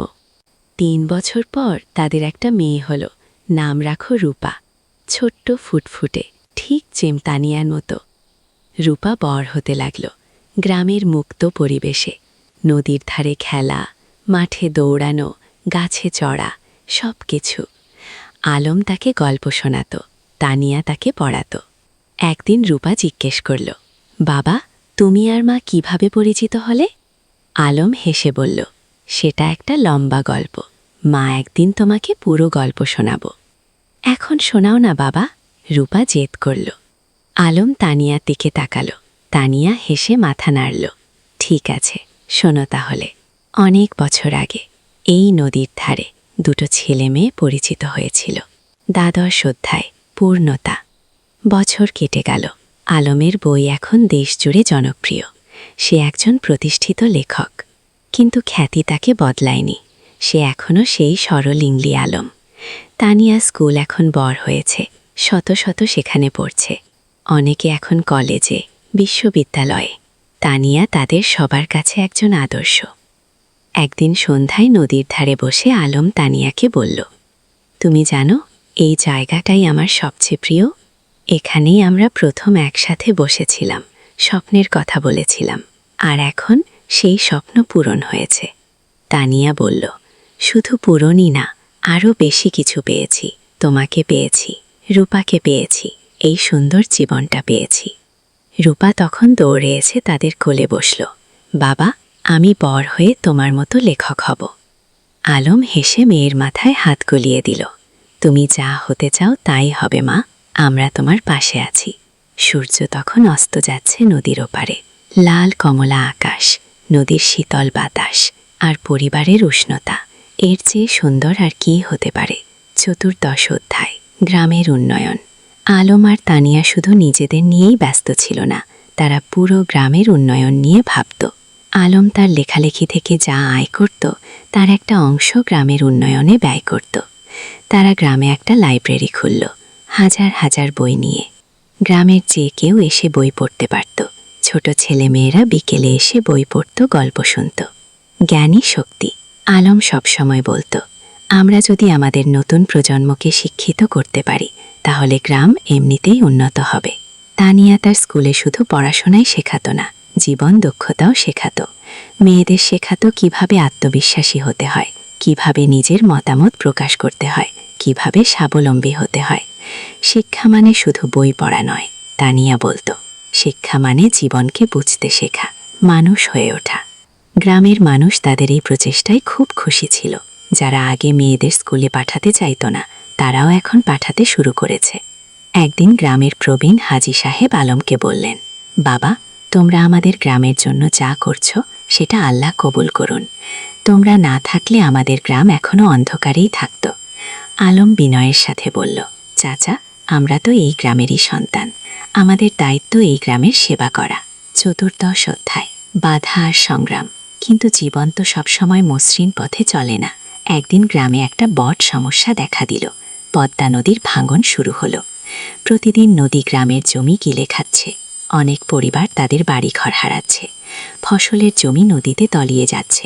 মানুষ আতঙ্কিত। আলম আর তানিয়া বসে থাকত না, তারা একটা সভা ডাকল। পুরো গ্রামের মানুষ এলো। আমরা যদি একসাথে কাজ করি তাহলে আমরা নদীর ভাঙন রোধ করতে পারব। আলম বলল, আমাদের সরকারের কাছে দরখাস্ত দিতে হবে, আমাদের নিজেদেরও কিছু পদক্ষেপ নিতে হবে। তারা একটা কমিটি গঠন করল। জেলা প্রশাসকের কাছে দরখাস্ত দিন, সংবাদপত্রে লিখুন। আলম তার লেখনির মাধ্যমে এই সমস্যা তুলে ধরো সারা দেশে। কয়েক মাসের সংগ্রামের পর সরকার নরেস্টে বস। নদীর তীরে বাঁধ নির্মাণের কাজ শুরু হলো। ধীরে ধীরে ভাঙন থামো। গ্রামের মানুষ স্বস্তির নিঃশ্বাস ফেল। তোমরা আমাদের গ্রামকে বাঁচিয়েছ। একজন বৃদ্ধ আলমকে আশীর্বাদ করলেন। আমরা সবাই মিলে বাঁচিয়েছি, আলম বলল। এটা সবার প্রচেষ্টার ফল। পঞ্চম অধ্যায়। রূপার স্বপ্ন। রূপা এখন 10 বছরের, খুব মেধাবী মেয়ে। স্কুলে সবসময় প্রথম হয়। কিন্তু শুধু পড়াশোনায় নয়, সে খেলাধুলায় গানেও ভালো। একদিন রূপা তার বাবা মাকে বলল, আমি ডাক্তার হতে চাই, গ্রামের মানুষদের সেবা করব। আলম আর তানিয়া খুশি হল। তাদের মেয়ে অন্যের সেবা করতে চায়, এর চেয়ে বড় গর্বের আর কি হতে পারে। তুমি যা হতে চাও আমরা তোমাকে সাহায্য করব, তানিয়া বলল। কিন্তু রূপার একটা শর্ত ছিল, আমি ঢাকায় না, গ্রামেই থাকব, এখানেই পড়ব, এখানেই ডাক্তারি করব। আলম হেসে বলল, কেন মা, ঢাকায় ভালো সুযোগ পাবে। বাবা, তুমি আর মা যেমন গ্রামে ফিরে এসেছ, আমিও তাই চাই। গ্রামের মানুষদের সবচেয়ে বেশি সাহায্যের দরকার। এই কথা শুনে আলমের চোখে পানি এসে গেল। তার মেয়ে তার আদর্শকে ধারণ করছে। রূপা খুব পরিশ্রমী ছিল। প্রতিদিন ভোরে উঠে পড়াশোনা করত। মায়ের স্কুলে ছোটদের পড়াতে সাহায্য করত। বাবার লেখার কাজেও হাত লাগাত। রূপা, তুমি এত কাজ করো, ক্লান্ত হয়ে যাও? তানিয়া একদিন জিজ্ঞেস করল। না মা, আমি যখন মানুষের উপকার করি তখন আমার ভালো লাগে, ক্লান্তি লাগে না, রূপা হেসে জবাব দিল। ষষ্ঠ অধ্যায়। পুরস্কার। আলমের লেখালেখি এখন দেশের সীমা পেরিয়ে গেছে। তার বই অনুবাদ হয়েছে বিভিন্ন ভাষায়। বিদেশেও পাঠক তৈরি হয়েছে। একদিন একটা খবর এলো, আলম জাতীয় সাহিত্য পুরস্কার পেতে যাচ্ছে। এটা দেশের সর্বোচ্চ সাহিত্য পুরস্কার। পুরো গ্রাম আনন্দে উদ্বেলিত। আমাদের আলম জাতীয় পুরস্কার পাবে, সবাই গর্ব করে বলতে লাগল। পুরস্কার দেওয়ার অনুষ্ঠান হলো ঢাকায়। প্রধানমন্ত্রী নিজে পুরস্কার তুলে দিলেন আলমের হাতে। আপনার লেখা আমাদের গ্রাম বাংলার প্রকৃত চিত্র তুলে ধরে, প্রধানমন্ত্রী বললেন। আপনি দেশের গর্ব। আলম বিনয়ের সাথে পুরস্কার নিন। তার মনে পড়ল সেই দিনগুলোর কথা, যখন সে নদীর ধারে বসে স্বপ্ন দেখতে লেখক হওয়ার। পুরস্কার পাওয়ার পর আলম একটা বক্তৃতা দিন। এই পুরস্কার শুধু আমার একার নয়, এটা আমার স্ত্রী তানিয়ার, আমার মেয়ের রূপার, আমার গ্রামের সব মানুষের। তারা আমাকে অনুপ্রাণিত করেছে, সাহস দিয়েছে। তানিয়ার চোখে খুশির অশ্রু। তার স্বামী এত বড় সম্মান পেল, কিন্তু তবুও সে নিজের ব্যতীত্ব সবার সাথে ভাগ করে নিচ্ছে। সপ্তম অধ্যায়। তানিয়ার স্বীকৃতি। আলমের পুরস্কার পাওয়ার 1 বছর পর তানিয়াও একটা সম্মান পাইবেল। সরকার তাকে একটি সেরা শিক্ষক পুরস্কার দিল। তার স্কুল থেকে যে মেয়েরা বের হয়ে গেছে তারা এখন বিভিন্ন ক্ষেত্রে প্রতিষ্ঠিত। কেউ ডাক্তার, কেউ ইঞ্জিনিয়ার, কেউ শিক্ষক, কেউ উদ্যোক্তা। পুরস্কার নেওয়ার সময় তানিয়া বলল, আমি শুধু বীজ বপন করেছি, এই মেয়েরাই আমার আসল পুরস্কার। তারা নিজেদের প্রতিষ্ঠিত করেছে, সমাজে অবদান রাখছে গিয়ে। তার স্কুলের একজন প্রাক্তন ছাত্রী, যে এখন একজন সফল ব্যবসায়ী, মঞ্চে উঠে এসে বলল, ম্যাডাম, থাকলে আমি আজ এখানে থাকতাম না। তিনি আমাকে শুধু পড়াশোনায় শেখাননি, আত্মবিশ্বাস শিখিয়েছেন, গুণ। রূপা তখন মঞ্চের নিচে বসে মায়ের দিকে তাকিয়েছিল গর্বিত চোখে। আমার মা সত্যিই সেরা, সে মনে মনে বলল। অষ্টাদশ অধ্যায়, সময়ের প্রবাহ। আরও কয়েক বছর কেটে গেল। রূপা এখন অষ্টম শ্রেণীতে, খুব ভালো ছাত্রী। তার স্বপ্ন ডাক্তার হওয়ার, সেই স্বপ্ন এখনও অটুট। আলম এখনও লিখে যাচ্ছে। তার নতুন একটা উপন্যাস বের হলো, জ্যোৎস্না রাতের স্বপ্ন। ও বেশ জনপ্রিয় হল। তানিয়ার স্কুল এখন অনেক বড়, ৩০০ জন ছাত্রী, ১০ জন শিক্ষক, একটা পূর্ণাঙ্গ শিক্ষা প্রতিষ্ঠান। গ্রামটাও অনেক বদলে গেছে। এখন পাকা রাস্তা, বিদ্যুৎ, স্বাস্থ্যকেন্দ্র সব কিছু আছে। কিন্তু গ্রামের আত্মা, সেই সারল, সেই ভালোবাসা, সেটা আছে অক্ষুণ্ণ। একদিন সন্ধ্যায় পুরো পরিবার নদীর ধারে বসেছিল। আলম, তানিয়া, রূপা আর সামিয়া। সামিয়া এখন বিবাহিত, তার একটা ছেলে আছে। ভাইয়া, মনে আছে যখন আমি ছোট ছিলাম, তুমি আর ভাবি এখানে বসে গল্প করতে? সামিয়া হেসে বলল। মনে আছে? আলম হেসে বলল। সেই সময়গুলো কত সুন্দর ছিল। এখনকার সময়ও কম সুন্দর নাই, তানিয়া বলল। আমরা একসাথে আছি, সুস্থ আছি, খুশি আছি, এর চেয়ে বড় সৌভাগ্য আর কি? রূপা বলল। বাবা, তোমার আর মায়ের মতো আমিও একজন ভালো মানুষকে জীবনসঙ্গী হিসেবে পেতে চাই। ও, আলম মেয়ের মাথায় হাত রেখে বলল। তুমি পাবে মা, তবে তার আগে তোমার স্বপ্ন পূরণ করো, ডাক্তার হও, তারপর জীবনসঙ্গী খুঁজবে। গো। ঊনবিংশ অধ্যায়, নতুন চ্যালেঞ্জ। রূপা এসএসসি পরীক্ষা দিন, ফলাফল বের হল, জিপিএ 5। পুরো গ্রাম খুশি, আলম আর তানিয়া গর্বিত। কিন্তু এখন একটা বড় সিদ্ধান্ত নিতে হবে। রূপা ডাক্তার হতে চায়, আর তার জন্য তাকে মেডিকেল কলেজে ভর্তি হতে হবে। কিন্তু গ্রামে তো মেডিকেল কলেজ নেই। বাবা, আমি ঢাকা মেডিকেলে ভর্তি হতে চাই, রূপা বলল। আলম একটু চিন্তিত হল। কিন্তু তুমি তো বলেছিলে গ্রামে থাকবে। হ্যাঁ বাবা, আমি গ্রামে ফিরে আসব, কিন্তু ভালো ডাক্তার হতে হলে ভালো প্রতিষ্ঠান থেকে পড়তে হবে। আমি 5 বছর ঢাকায় থাকব, তারপর ফিরে আসব এবং গ্রামে একটা হাসপাতাল খুলব, তানিয়া বলল। মেয়েটা ঠিকই বলছে, আমরাও তো ঢাকায় গিয়ে পড়াশোনা করেছিলাম, তারপর ফিরে এসেছি। গো। রূপা ঢাকা মেডিকেল কলেজে ভর্তি হলো। প্রথম দিকে গ্রাম ছেড়ে যেতে খুব কষ্ট হচ্ছিল, কিন্তু সে জানত এটা তার লক্ষ্যের জন্য প্রয়োজন। আলম আর তানিয়া প্রতি মাসে ঢাকায় যেত, মেয়েকে দেখত। রূপা ফোনে প্রতিদিন কথা বলত। বিংশ অধ্যায়, পরিবারের বন্ধন। 5 বছর খুব দ্রুত কেটে গেল। রূপা ডাক্তার হয়ে গেল, এমবিবিএস পাশ করুক, ভালো ফল। এখন তার সামনে অনেক সুযোগ, থাকার বড় বড় হাসপাতাল তাকে চাকরির অফার দিচ্ছে। কিন্তু রূপার লক্ষ্য অন্য। বাবা, আমি গ্রামে ফিরে আসছি, রূপা ফোনে বলল। তুমি নিশ্চিত? ঢাকায় তো অনেক ভালো সুযোগ, আলম বলল। বাবা, আমার স্বপ্ন তো ঢাকার বড় ডাক্তার হওয়া নয়, আমার স্বপ্ন গ্রামের মানুষের সেবা করা। আগে রূপা গ্রামে ফিরে এলো। গ্রামের মানুষ তাকে মাথায় করে নিয়ে এলো। আমাদের নিজের ডাক্তার। সে একটা ছোট ক্লিনিক খুলল, বিনামূল্যে গরিব মানুষদের চিকিৎসা দিতে লাগল। যাদের সামর্থ্য আছে তারা দিত, যাদের নেই তাদের কাছ থেকে কিছু নিত না। তুমি কিভাবে চালাবে এভাবে? আলম একদিন জিজ্ঞেস করল। বাবা, তুমি তো লেখক হয়েছ মানুষের সেবা করার জন্য, মা শিক্ষিকা হয়েছে সেবার জন্য, আমিও তাই। টাকা পয়সা পরে দেখা যাবে। গো। আলম মেয়েকে জড়িয়ে ধরল। তুমি আমাদের গর্ব। 1 অধ্যায়, নতুন সঙ্গী।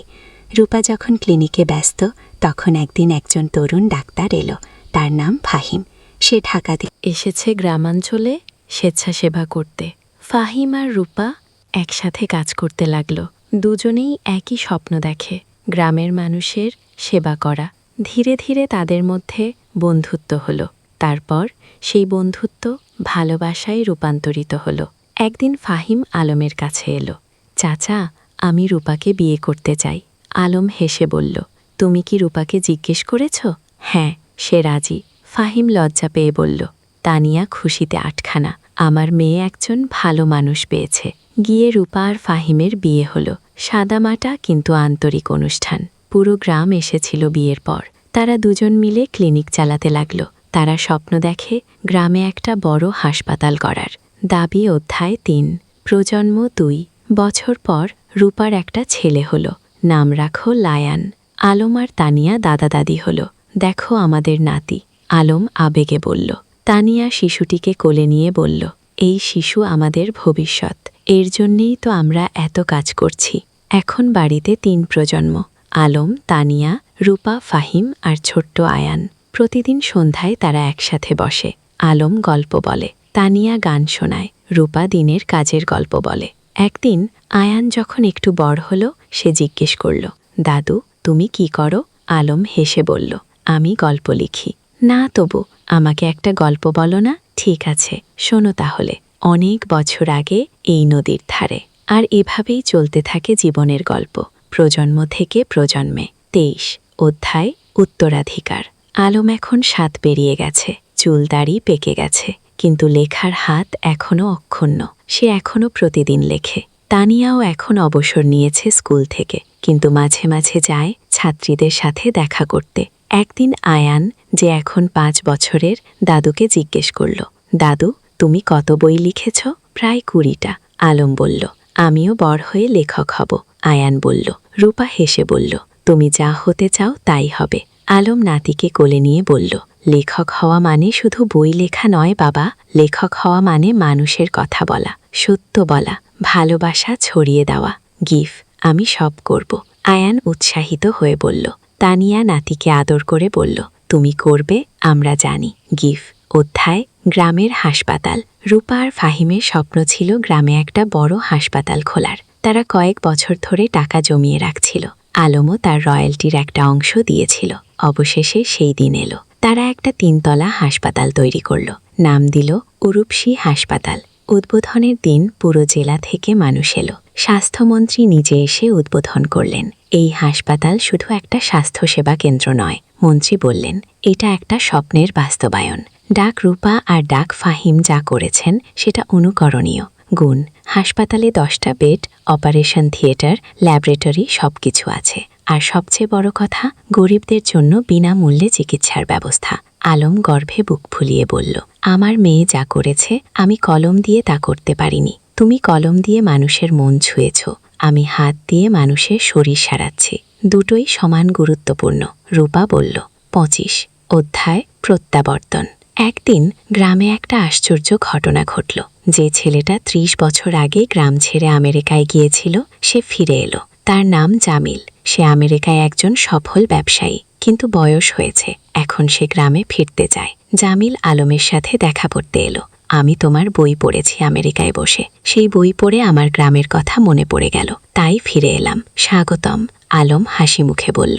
জামিল বলল, আমি এই গ্রামের জন্য কিছু করতে চাই। তুমি কি পরামর্শ দাও?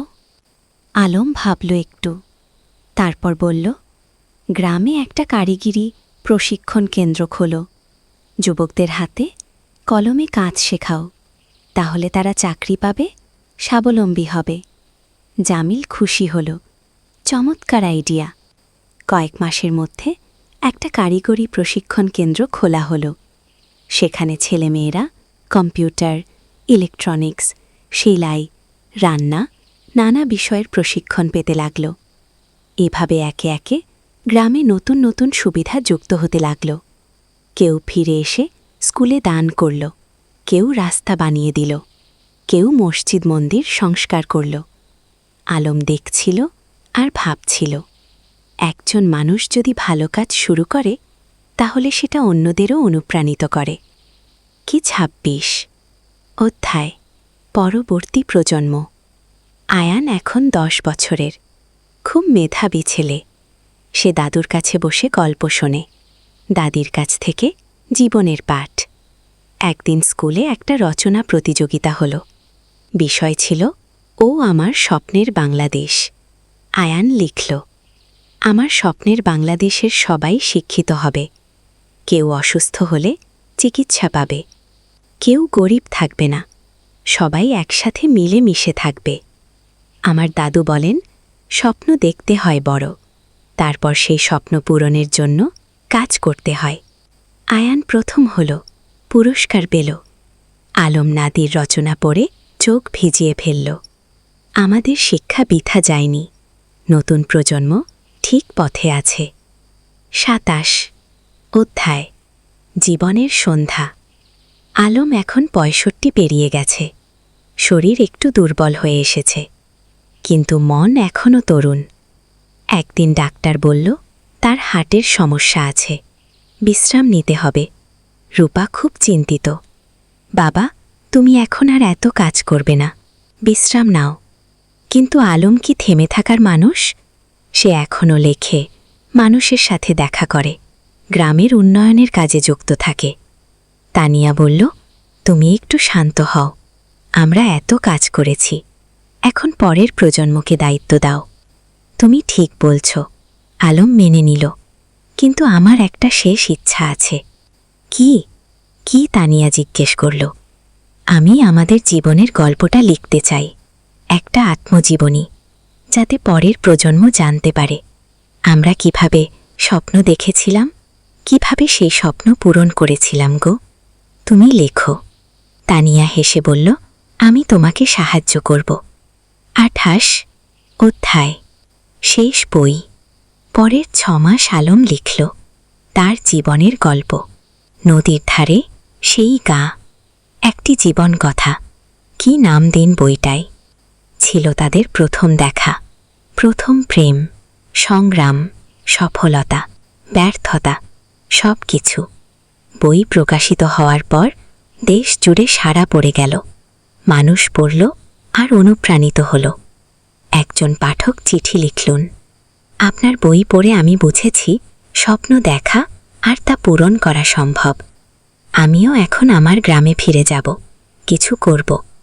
আলম এই চিঠি পড়ে খুশি হল। দেখো তানিয়া, আমাদের জীবন বৃথা যায়নি, আমরা মানুষকে অনুপ্রাণিত করতে পেরেছি। 29 অধ্যায়, বিদায়। এক শীতের সকালে আলম ঘুম থেকে উঠল না। তার হার্ট অ্যাটাক হয়েছে। রূপা যতই চেষ্টা করল কিছু করতে পারল না। আলম চলে গেল। পুরো গ্রাম শোকে মূর্ধমান। আমাদের আলম চলে গেল, সবাই কাঁদল। তানিয়া কান্নায় ভেঙে পড়ল। তুমি আমাকে একা ফেলে চলে গেলে। রূপা মাকে সান্ত্বনা দিল। মা, বাবা চলে যায়নি, তার লেখায় সে বেঁচে আছে, তার কাজে সে বেঁচে আছে, আমাদের মধ্যে সে বেঁচে আছে। আলমের জানাজায় হাজার হাজার মানুষ এলো।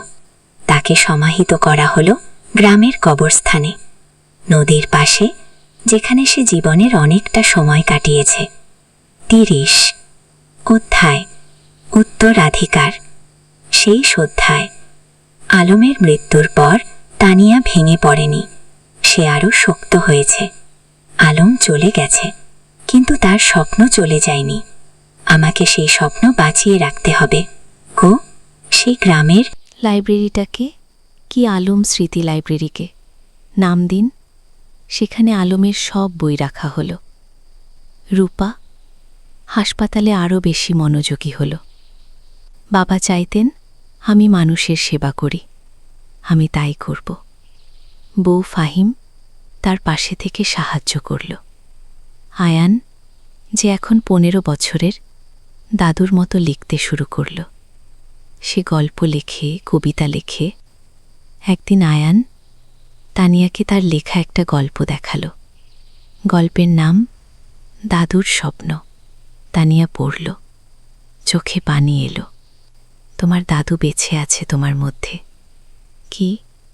বছরের পর বছর কেটে গেল। গ্রামটা আরও উন্নত হল, কিন্তু আলমকে কেউ ভুলে না। প্রতি বছর তার জন্মদিনে গ্রামে একটা সাহিত্য উৎসব হয়। তরুণ লেখকরা আসে, তাদের লেখা পড়ে। তানিয়া এখন 80 পেরিয়ে গেছে, কিন্তু এখনও প্রতিদিন স্কুলে যায়, ছাত্রীদের দেখে আসে। একদিন এক তরুণী তানিয়াকে জিজ্ঞেস করল, ম্যাডাম, আপনার আর আলম স্যারের গল্পটা কি সত্যি? তানিয়া হেসে বলল, হ্যাঁ, প্রতিটা শব্দ সত্যি। আমরা স্বপ্ন দেখেছিলাম, আর সেই স্বপ্ন পূরণ করেছিলাম। আমিও কি পারব? তরুণী জিজ্ঞেস করল। অবশ্যই পারবে, তানিয়া দৃঢ়তার সাথে বলল। শুধু স্বপ্ন দেখো, তারপর সেই স্বপ্ন পূরণের জন্য কাজ করো, আর কখনো হাল ছেড়ো না। সেদিন সন্ধে নদীর ধারে বসে তানিয়া আকাশের দিকে তাকালো। আলম তুমি কি দেখছ? আমরা যা শুরু করেছিলাম তা এখনো চলছে। তোমার স্বপ্ন বেঁচে আছে কি? নদীর জল কুলকুল করে বয়ে যাচ্ছে, বাতাসে যেন আলমের কণ্ঠস্বর ভেসে এলো। আমি জানতাম তুমি পারবে। আমরা একসাথে এই স্বপ্ন দেখেছিলাম, তুমি তা বাঁচিয়ে রেখেছ। ধন্যবাদ দানিয়া গো। দানিয়া হাসে, চোখে পানি, কিন্তু মুখে হাসি। ধন্যবাদ তোমাকে আলম, তুমি আমার জীবনকে অর্থবহ করেছিলে। সমাপ্তি। এই ছিল আলম আর দানিয়ার গল্প। দুটো সাধারণ মানুষ যারা অসাধারণ স্বপ্ন দেখেছিল। আর সেই স্বপ্ন শুধু নিজেদের জন্যই ছিল না, ছিল সবার জন্য। আজও রূপসী গ্রামে যদি যাও, দেখবে আলম স্মৃতি লাইব্রেরি, দানিয়া বালিকা বিদ্যালয়, রূপসী হাসপাতাল, সব কিছু দাঁড়িয়ে আছে। এগুলো শুধু ভবন নয়, এগুলো স্বপ্নের বাস্তবায়ন। আর নদীর ধারে, যেখানে একদিন দুটো তরুণ তরুণী বসে স্বপ্ন দেখেছিল, সেখানে একটা ফলক লাগানো আছে। তাতে লেখা, যেখানে স্বপ্ন শুরু হয়েছিল। আলম ও তানিয়া, দুই স্বপ্নদ্রষ্টা, দুই সেবক, যারা প্রমাণ করেছেন স্বপ্ন দেখলে এবং কাজ করলে সব কিছুই সম্ভব। শিক্ষা, জীবনের স্বপ্ন দেখো বড়, তারপর সেই স্বপ্ন পূরণের জন্য নিরলসভাবে কাজ করো। নিজের জন্য নয়, সবার জন্য কিছু করার চেষ্টা করো, তাহলেই জীবন সার্থক হবে।